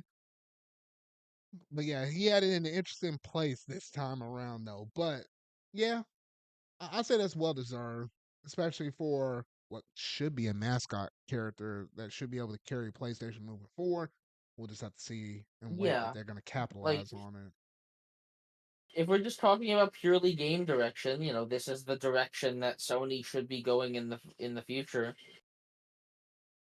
Yep, Like entirely. they even if we're just talking about the franchises that are featured in Astrobot, like why don't we have a new Loco Roco or a new, not we're getting a new Horizon, definitely new Loco Roco, new Ape Escape.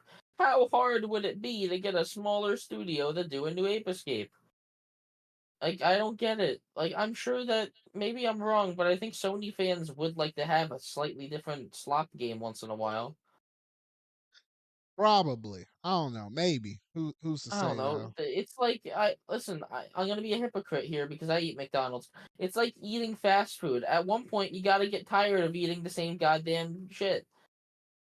Like you just keep eating and eating the same exact food. But Don't you Steven, want you be something eating that's different? pizza with the extra Why? sauce Well, on it why? all the time, and it doesn't phase you not Why? one bit. Well, why do you think I said it was gonna be hypocritical? I know we get. I'm. Listen. I'm weird with food, but the analogy makes sense for normal people. Okay, it's fine. Oh, good gracious. All right. Well, that leads us over into the last category, that being Game of the Year, and that was between Metaphor Refantasy Zero, Final Fantasy VII Rebirth, Elden Ring Shadow of the Earth Tree, Black Myth Wukong, Balatro, and Astrobot. And the winner was Astrobot, taking the crown for the year of 2024. It didn't come to Deserved. no shock or no surprise. And to me, when I was looking at this list of six nominees, as long as Astrobot, Final Fantasy VII Rebirth, or Metaphor Refantasio were the winners, I was going to be perfectly fine with all three of those games because I own them and I either beaten them or actively playing them. And I would have been content with any of those games, though. If it were going to be the other two between Balatro or Black Myth Wukong, I would have been a little bit upset, but I wouldn't have hated anything. And gosh, if that pitch black dark horse Elden Ring managed to win this, I was going to have to make a video up on that thing or something. I don't know what Yeah, I was that going to do though, if but if Elden Ring as a DLC was deemed better than fucking Astrobot, I would have been mad. Not because Elden Ring DLC is bad. I bet the Elden Ring DLC is amazing, but it's not the game of the year. Make a DLC category, god damn it.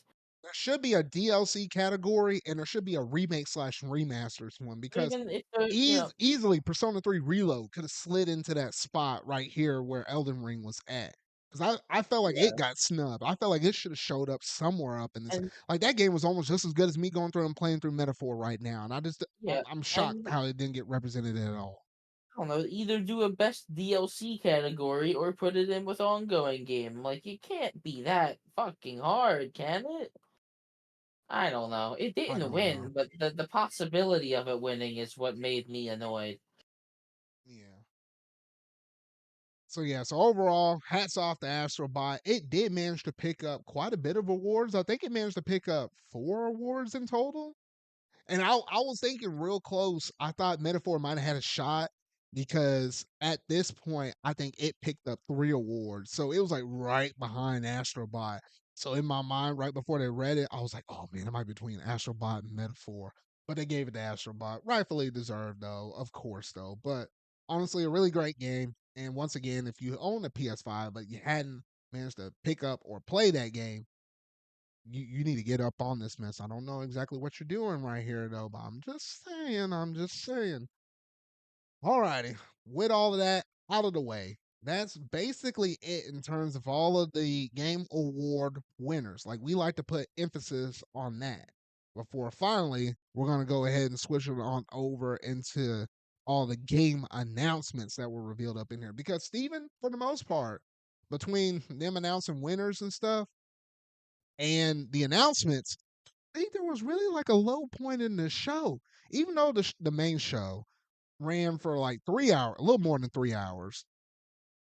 Typically, there'll be like a really low down point where it's like, oh, okay, whatever, though. But no, I feel like once Jeff Keighley made the first announcement and then made the second one, I was like, oh gosh, this is gonna be one of them kind of years, though. I was like, all right, just buckle in, all right, because man, when he talked about his 10th anniversary, though, the dude was not playing around. So Yeah, first up on the list, as I'm trying to pull up my thing, I'm pretty sure The Witcher 4 was actually announced. And I think for most of these games, correct me if I'm wrong, Steven, I feel like a lot of them they just mostly showed CGI stuff. But a lot of these games are like early concept or just first time reveals, and we know it's not going to be potentially 2025, it could be 2026 or beyond. So it's just really early stuff. So I don't blame them for all the CGI though. But the fact they did manage to announce a game as big as that, that's like one of the first announcements. I was like, oh shoot, wait a minute. yeah. Witcher 4 is a big deal, obviously. I think this is the first game that CD Projekt Red is working on since Cyberpunk. Yeah, so it's So like, oh this game is definitely a ways away. By the way, I'm pretty sure they only make one game at a time. yeah, pretty much though. So it's like after seeing the fumble with with the Cyberpunk one, a lot of people are going to be kind of keeping an eye out on this one. It's like, I don't know if that one's going to be quite for them or not, or I don't know. But yeah, that was the first announcement, so that's pretty cool. Oh, but Steven, we got to rewind the clock back just a little bit though, because they did manage to announce during the pre-show, which I was not there for. You had to catch me up to speed on this when I popped in that during the main show because I was tied up for the first 30 minutes. Ninja Gaiden, a brand new Ninja Gaiden game was announced, and it's like a First Metroidvania thing, one. And I was like, first thing huh? they did. I was like, that was the very first announcement. I was like, wait a minute, gosh dang second. I had to pause the little video, whip out my phone, and watch the trailer. I'm all in on Ninja Gaiden. Ninja Gaiden series is sick. And I was like, and when I saw this, I was like, okay, yeah, when this game comes out, gotta pick it up. I think it's slated for summer of 2025. Don't have to wait too long for it though. I just hope it doesn't get overshadowed by like a bunch of other releases because we already know that year is gonna be crazy as is though. But from Yeah, all the animations and stuff that showcase off from the game in that trailer, thought it was pretty good. it looks pretty good. Yeah. And then the second game they showed right after that was the new Pac-Man Metroidvania one, which I was still scratching my head up on that. I was like, what the heck is Bandai doing over here? And I was just like, "Whoa." I think the Pac-Man game looks really funny. just because it's taking itself way too goddamn seriously. But like it's like in a good way. Like it's the type of way that I'm gonna be thoroughly entertained as I play the game. But we'll see. I guess so. It's just kind of more I like the think execution of it, though. I mean, the Pac-Man's like behind you as like almost like a pet or a guy little thing, and I he's guess like no, he's like occasionally a you use shadow. him. He's like a shadow like power up thing, a shadow demon that you use the power up or something. I don't know. I have not watched Secret Level. Maybe I will just to see why the fuck Pac-Man is like that. I don't know, but I think it's pretty cool. I'll keep my eye on it. I'm just kind of curious to see how that plays out. But oh, nice announcement. I wasn't expecting it. Well, whatever. And then that second announcement as part of the main show. So we're back out of the pre-show, back in the main show. We're not gonna talk about every single game announcement, but we'll talk about all the major ones where it made a lot of people like, you know, bug their eyes out at least a little bit. Like, wait, this is actually happening. We'll at least hit on every one of those. But that second announcement they managed to do was Elden Ring Night Rain was announced, and it's actually coming out in 2025. I looked at this and I was like, this looks like a Souls like game. But I don't know if it's like a sequel to Elden Ring. And then by the time you got to the end and they popped up the trailer, I was like, oh, well, I guess so. And I was like, well, gosh dang. I was like, Yeah, well, you no, could tell they're reusing a bunch of the assets from, the first one or, and slash or the DLC and stuff, though. But I was like, dang, I feel like that's a kind of a fast turnaround, to be honest. well, it seems like this game's gonna be a primarily like co-op game. And you know what? If they dive into that multiplayer, then yeah, that would be enough to at least define this and make it different and stand alone from the first one, which is pretty. That'd be pretty Yeah. all right. It's just a little treat, I guess, they're making with the reused assets, just to kind of buy time. Because I guarantee they're probably just working on whatever their next big game is in the background, and they just need to put this out. Yeah, yeah, that's all I'm expecting at least at this point, though. And then let's see here. I think. Ooh, wait, oh, I got my little button switched up though. They did manage to announce that Final Fantasy VII Rebirth was coming out for PC on January 23rd for 2025 though. So hey, if you hadn't played Rebirth yet, or if you're waiting on it to come on PC, then hey, there you go, right there. There you go. Um, then you got into some weird old funky stuff though. But apparently, Epic Games, which I'm trying to make this thing a little bit bigger, Epic Games is publishing the title from the creator of ISO and Shadow of the Colossus and The Guardian, Fumito Ueda, whatever. It's an untitled game, but if you know anything about those previous games and the creator that made those previous games, there's a whole new game in the works. Me myself, I hadn't played like Shadow of the Colossus or anything like that. I heard good things about it. I just never sat down and played it. But for a lot of people, they're like, "Oh shoot!" Like that might have been that big moment for a lot of people when they were going through and watching this reveal announcement. Like, remember Steven when we were watching it together in Hacks, which I feel like Hacks plays a lot of games, but it doesn't play like I would say maybe as much as I do in terms of like brand new releases. But there were some a lot of moments where he was like, "Oh, hold up here."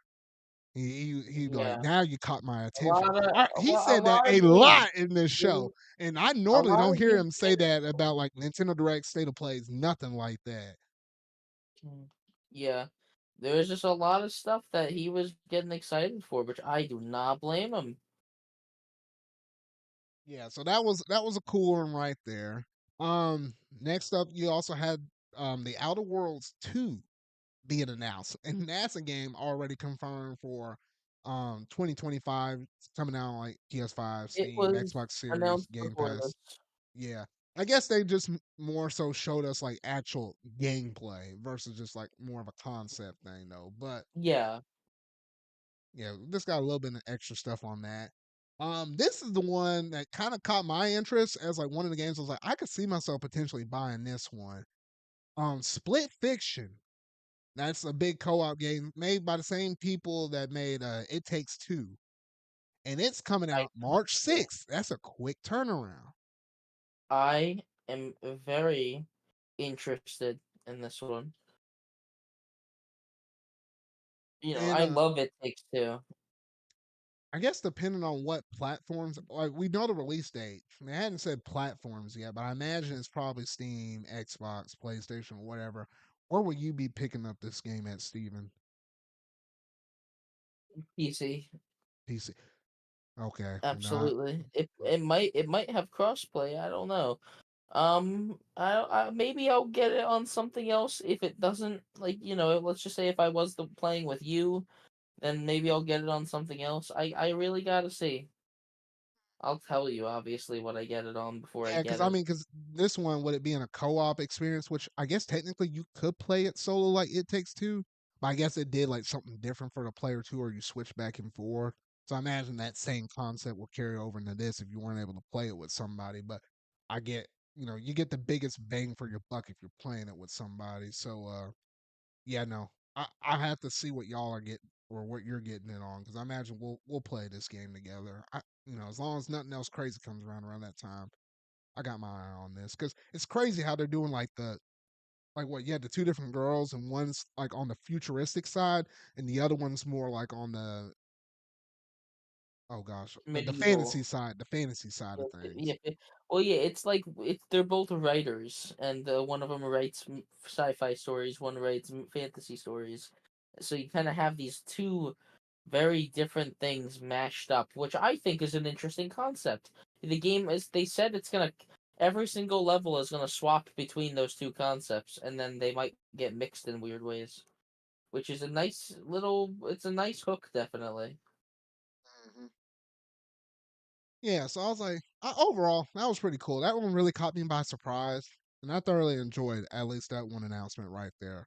Then you have Nintendo came out with an ad, and I should just put it up in this thing in the list because Nintendo, as well as Xbox, for the most part, they weren't really at the show. And I was like, they literally had like one of their ads said, "Thank you for joining us now and into the future." And I was like, "Okay, we know where you're at, Nintendo." And they're like, "Yeah, we ain't giving y'all nothing at this show." And I was like, "Okay," but next year's Game Awards show is going to be pretty interesting with all these, potential Nintendo games showing up in there. So, keep your eyes out on the next Game Awards show, though. But, let's see here.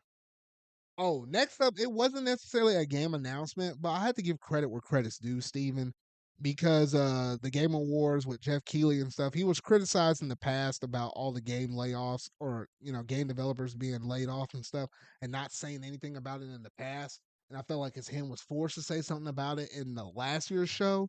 But this year's show, he addressed it and even partner up with somebody that actually tried to do some good for all the people that got laid off. I don't know what he necessarily called it, but it was almost like a little like a Game changer. It was like the Game Awards' first game changer. yeah. I mean like in terms of, I don't think he necessarily called it like a business or whatever though. But essentially what he did was Oh, oh, he like was the like guy did. Yeah.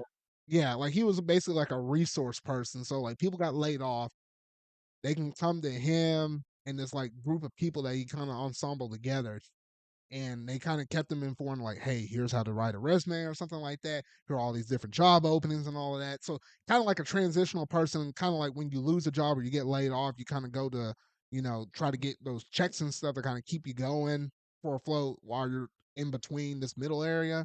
He kind of helped transition a lot of game and people and stuff, and even I think he said he helped somewhere in the net range of was it 800 to 1,000 people or something It's high up like that.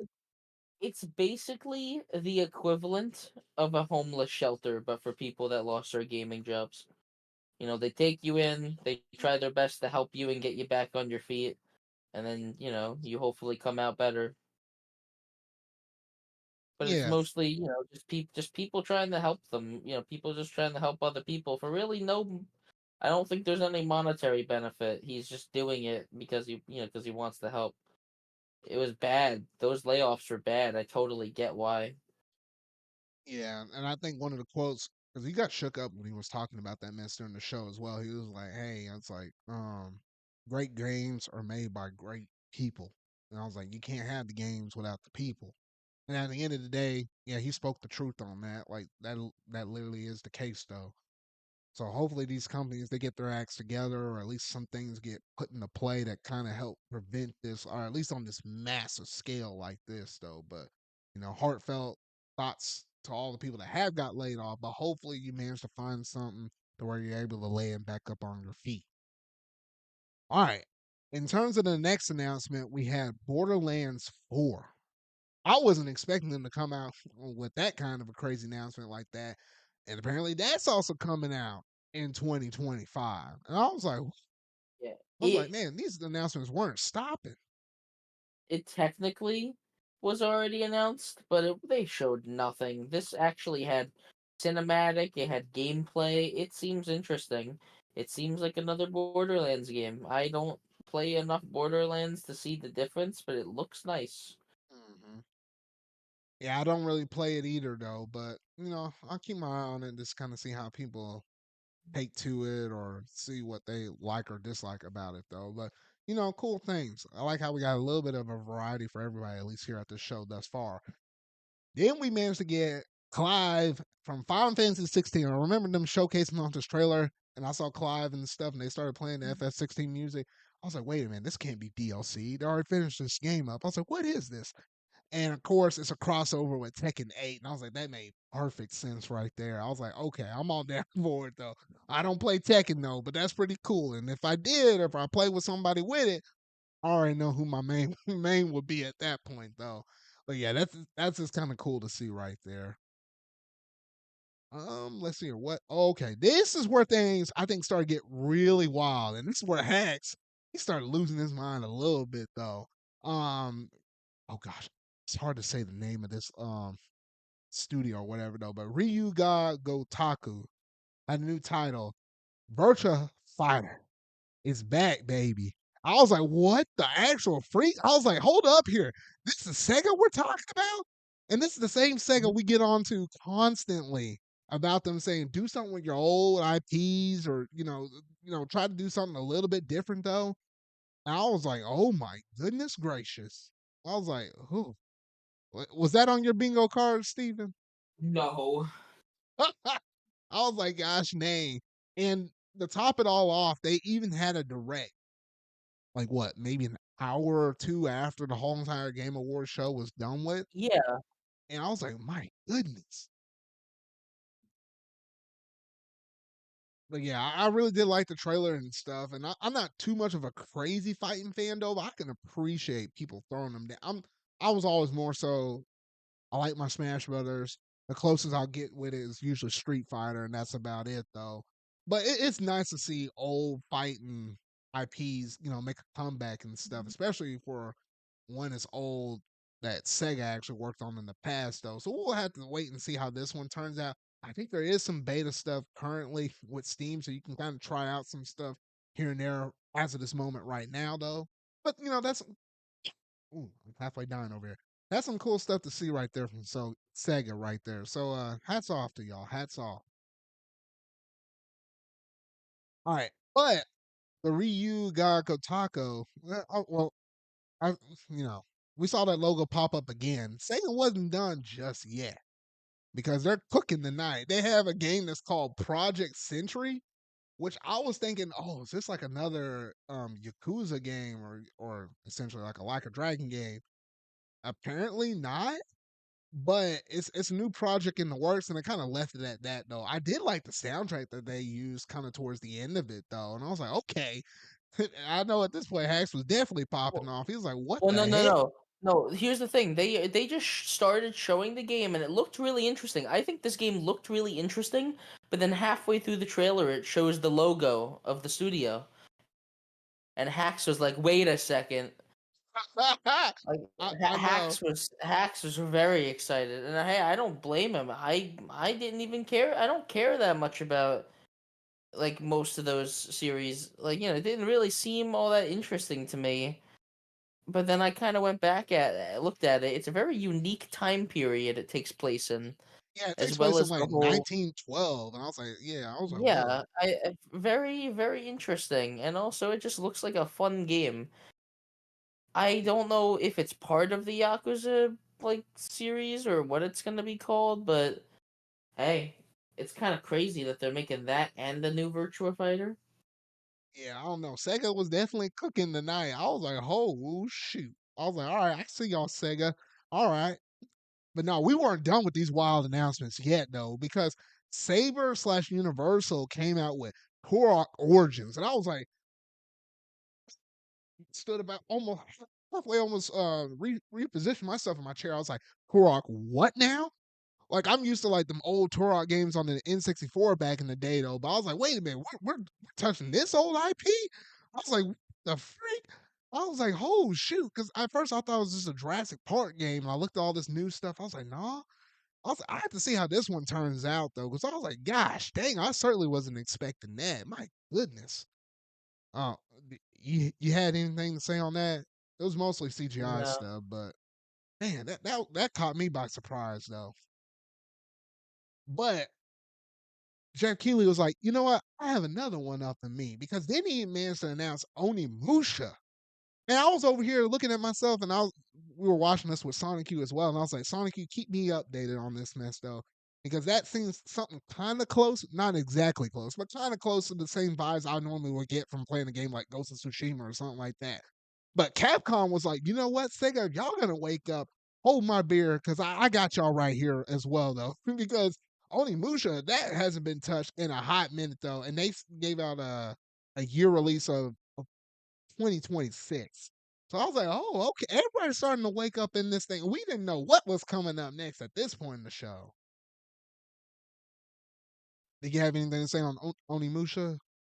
I don't know what Onimusha is, or like I didn't know what it was, but I know a lot of people were going crazy. Yeah, So like, you know what? It's like good for them for getting like actual announcements people cared about in this. yeah, pretty much. But then Sega looked at them and was like, you know what? We ain't done yet. Y'all thought we were wild and popping and no, but we still got to cater to the mass, fans and stuff out here because we got a stinking movie that's coming out here in a mere couple of weeks. Because a new Sonic racing game was announced, called Sonic Racing Cross Worlds as a yeah, that's just the title for it. It says coming soon. No release date, windows, anything like that. That's just the first official tease. And then Hacks even called out that there was like from Sonic Riders, there was like one of those hoverboard things in the garage. And then, people started looking around like, wait a minute. Could they do something similar like with Mario Kart where you have like, kart racers or bikes or something? Like imagine if you had some people driving the cars and then you had the people that are like hovering on the boards or something. I don't know. I have to keep my eyes out up on this mess though. I'm not much of a Sonic Racing fan though, but if they bring back that rider mechanics though, who's to say at that point though? Yeah, no, I'm hoping it's good, but Team Sonic Racing kind of disappointed. I hope I hope the whole Cross Worlds thing means it's gonna have crossover characters again, but we'll see. Yeah, we will see on that one though. And then that basically brought us down almost to the last couple announcements up in here. I mean, they did also manage to give us a tease like Honkai Star Rail a 3.0 update, which I was there for that mess though, even though it's mostly just a recap of all the previous regions though. But the fact that they confirmed it's coming out in January, I was like, give me a reason to boot back up that game though. But outside of that, you came down to like the last couple announcements, and this is where I think people really started popping off or started getting really concerned and started questioning a whole bunch of things though. Like it was literally like two different sides of a coin. The second to last announcement, Capcom was like, you know what, Sega, y'all been popping off. We got one more up in us, one more. And the second I saw this furry white white dog run across the stream, or technically wolf, and I was looking at this thing, I was like, what the heck? Nah, Capcom done did it. Yes, they running it back. It might have been almost 2 decades ago, but Okami is finally getting a sequel, and that's not even the shocking thing about it. Even Tamiya is coming back and bringing that back Clover Studios with Capcom. And I was like, oh my goodness gracious! I was like, there was a lot to digest within like Tamiya coming back on top of having a dormant IP for like 2 decades come back up into the limelight. I was like, man. even Jeff Keighley was kind of getting shaken up just a little bit in terms of him trying to announce this right before he showed the trailer off. To that, I say I'm really looking forward to seeing how this one comes out though, because I even went back, Steven, and picked up Okami HD for the Switch because they put a sale on it, with the announcement of all of this. So I got it for like $5. Not pretty bad though. But I'm looking forward to the sequel and seeing what they're gonna be able to do. But you had anything on this? Okami 2 is a big deal.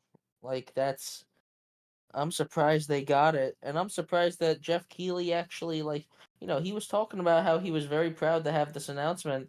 Like I like seeing actual respect for Japanese games. Games that people are actually going to care about. Like, there's a game that you're about to talk about that a lot less people are actually excited for just cuz it looks kind of, you know, oh, I don't want to say it, but you know what I mean. Yeah, yeah, yeah, yeah. So We're that was back. like, We're back, baby. That's the yeah, main thing I'll say. we're back. Capcom is back in full force. And they Oh even gave yeah, out like some statements saying, "Hey, we're going through it and evaluating our older IPs and looking to try to see to bring some stuff back," which kind of gave Hacks some hope. Where it was like, "Oh shoot, they could bring back Beautiful Joe," which I know a lot of other fans for in that community was like, "Oh man, we really love to see that one come back though." So Capcom's kicking on all cylinders. I'm all here for it though, because who's to say, they might do something with Mega Man X9. I'm fully expecting some point next year they might announce finally bringing out a brand new Ace Attorney game since they went through and ported and brought everything to the Switch at this point though. Like Capcom's on fire right here, and I'm all here for it though. I love the stuff that they've been putting out for all their different fan bases and stuff. I feel like at least with that one company, with them being a third party, there's a little bit of something that appeases to everybody. Whether you're a Monster Hunter fan, a Resident Evil fan, now Okami, Ace Attorney, Mega Man, the list kind of goes on and on and on. Who knows? Maybe even Run Back Dino Crisis or something like that. But Capcom, man, Street Fighter, all that mess, they're kicking. They're on and popping. I respect them for it though. All right, and then that brings us down to the very last announcement of the night. That being we managed to get our Naughty Dog announcement. It was kind of in the rumor mill a little bit, and I was like, okay. And the game is called Intergalactic. They showed a case off a big old CGI trailer for it though. Wasn't really much of any gameplay, and we can kind of tell it's like early in the concept phase though. So we don't really have a year for it though. I highly doubt it's a 2025 game. At the earliest, it will probably be a 2026 game at some point. Who's to say though? But they finally moved on from Last of Us at least for a short period of time. It's gonna be like a sci-fi kind of space adventure thing. I find it funny, Steven, how we went from Concord straight to this, and it's like both of those like space-ish kind of things with the sci-fi kind of stuff though. I mean, yes, two different yeah, styles though, but like the core of it's kind of the same. But I don't yeah. know. But this When you game saw that actually, trailer, how did it make you feel? I don't really care for the product placement all over the beginning of the trailer. That I, Porsche, man, I, that Porsche. I, I don't care. I don't care for the main character. The main character, she seems like the snarky, Forspoken esque protagonist that we've seen all too much of recently. But we haven't seen a lot of it. That's the main thing. I can hardly talk about this because we haven't seen a lot of it. But they're apparently taking a lot of inspiration from Akira and stuff like it for just how this game looks and the ideas in it. And I kind of like the that robot design we see at the end. It's a really cool looking robot. And this game is definitely going to look very nice. This is going to be a game kind of designed there for the next generation, really. This is not going to come out for a while. It looks okay though. I definitely think that main character seems kind of annoying right now. And if it is going to be like a movie game, like most of Sony's other games, because let's be honest, this will be a Sony exclusive. If it is going to be some kind of movie game, I at least hope the movies are actually interesting and it has a unique story. Yeah, and I don't want to open up this big fat can of worms at this point in the game, though. But the second they showed that girl off shaving her head, I ain't gonna say it. But I know a lot of y'all might have been thinking about it though. And this kind of brought into questions like, what is the identity of this game? And going off of some of the things that they managed to do within The Last of Us Part Two and stuff, that for a lot of people has rubbed a lot of people off the wrong way, especially the way that how they handle that story. Maybe it's the beliefs and stuff, how they impose on certain characters and stuff. But for a lot of people, when they look at Naughty Dog, the last great game that they put out was probably The Last of Us Part One, which, believe it or not, has been almost like a decade ago at this point, though. And since then, all they've been doing has just been, well, they had one sequel, but the rest of it's always been remakes or remasters, all centralizing around the Last of Us for the most part. All I'm gonna say about your previous statement, someone at Naughty Dog, prefer probably Neil Druckmann, the director, has a type. Okay, Oh some, no. someone over there just has a certain type, and it's like that trope, the writer's poorly disguised fetish, like that trope that you see everyone talk about in movies and TV. It's just that. Good night. I'm like, man, But I was yeah, like, at least give the woman like a fine set of hair. Like well, like she shaves I it, and we don't know why she shaves it. It could be some story reason, but it I don't know. could Like, be, but well, I highly doubt it. Like, I don't know.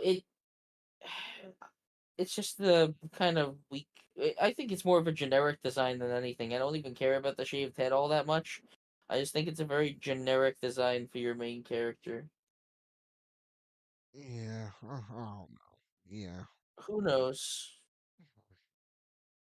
yeah. Who knows at this point though? And honestly, I'm like, well, whatever though. But yeah, honestly, it is what it is. PlayStation fans can calm down because at least now they finally know what Naughty Dog's been working on, especially after the fact that how they just recently canceled, the factions game that literally would have been like the multiplayer thing for The Last of Us, and they said, all right, we don't want to just be known for only Last of Us, so they cancel it because lo and behold, they do work on new IPs every now and then. No, but yep, I think that's basically it in terms of all the announcements, and that was it for the conclusion of the Game Awards. So between all the winners and all the announcements, it's a pretty entertaining show.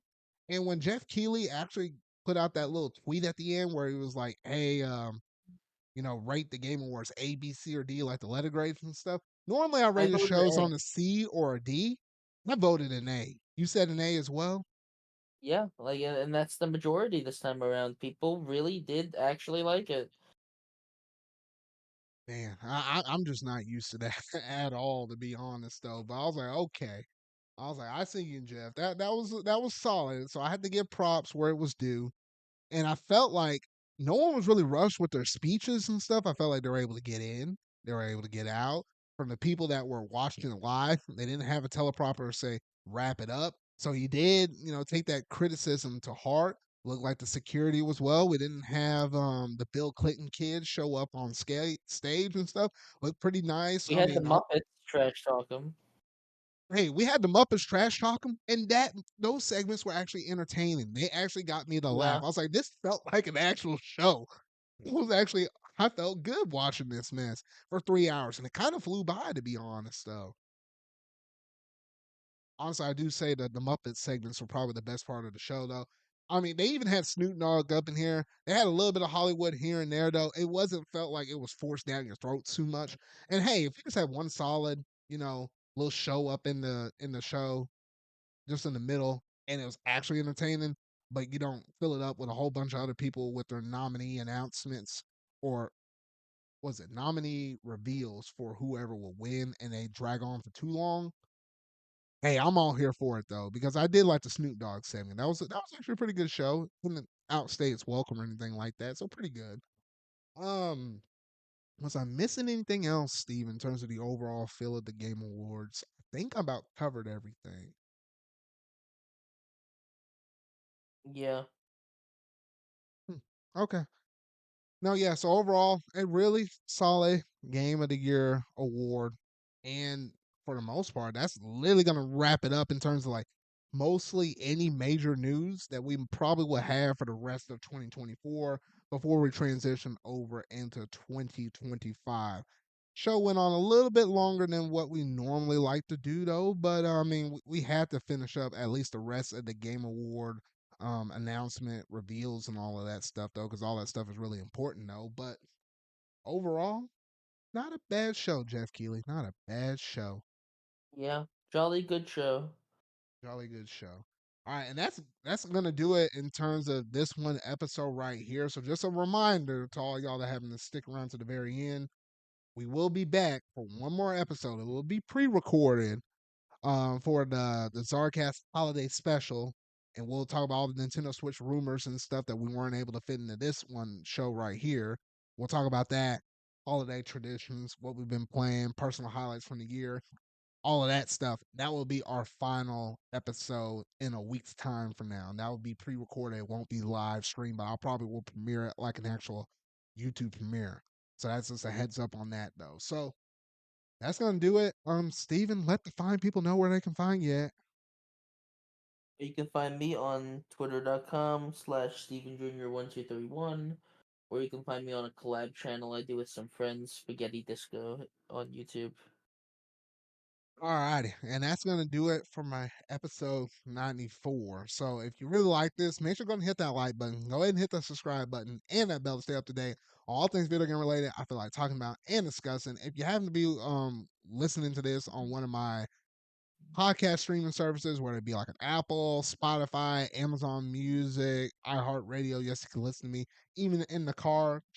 Just make sure to give you short little reviews, 5-star reviews. Just let people know that we're just a couple of gaming dudes that just really like to talk about things gaming and everything else in between those. So that's gonna do it for this episode of the Zarcast podcast. So remember y'all, until our video I make next, until my next Zarcast episode, that being my episode 95, with it being the holiday special, I'll see y'all later.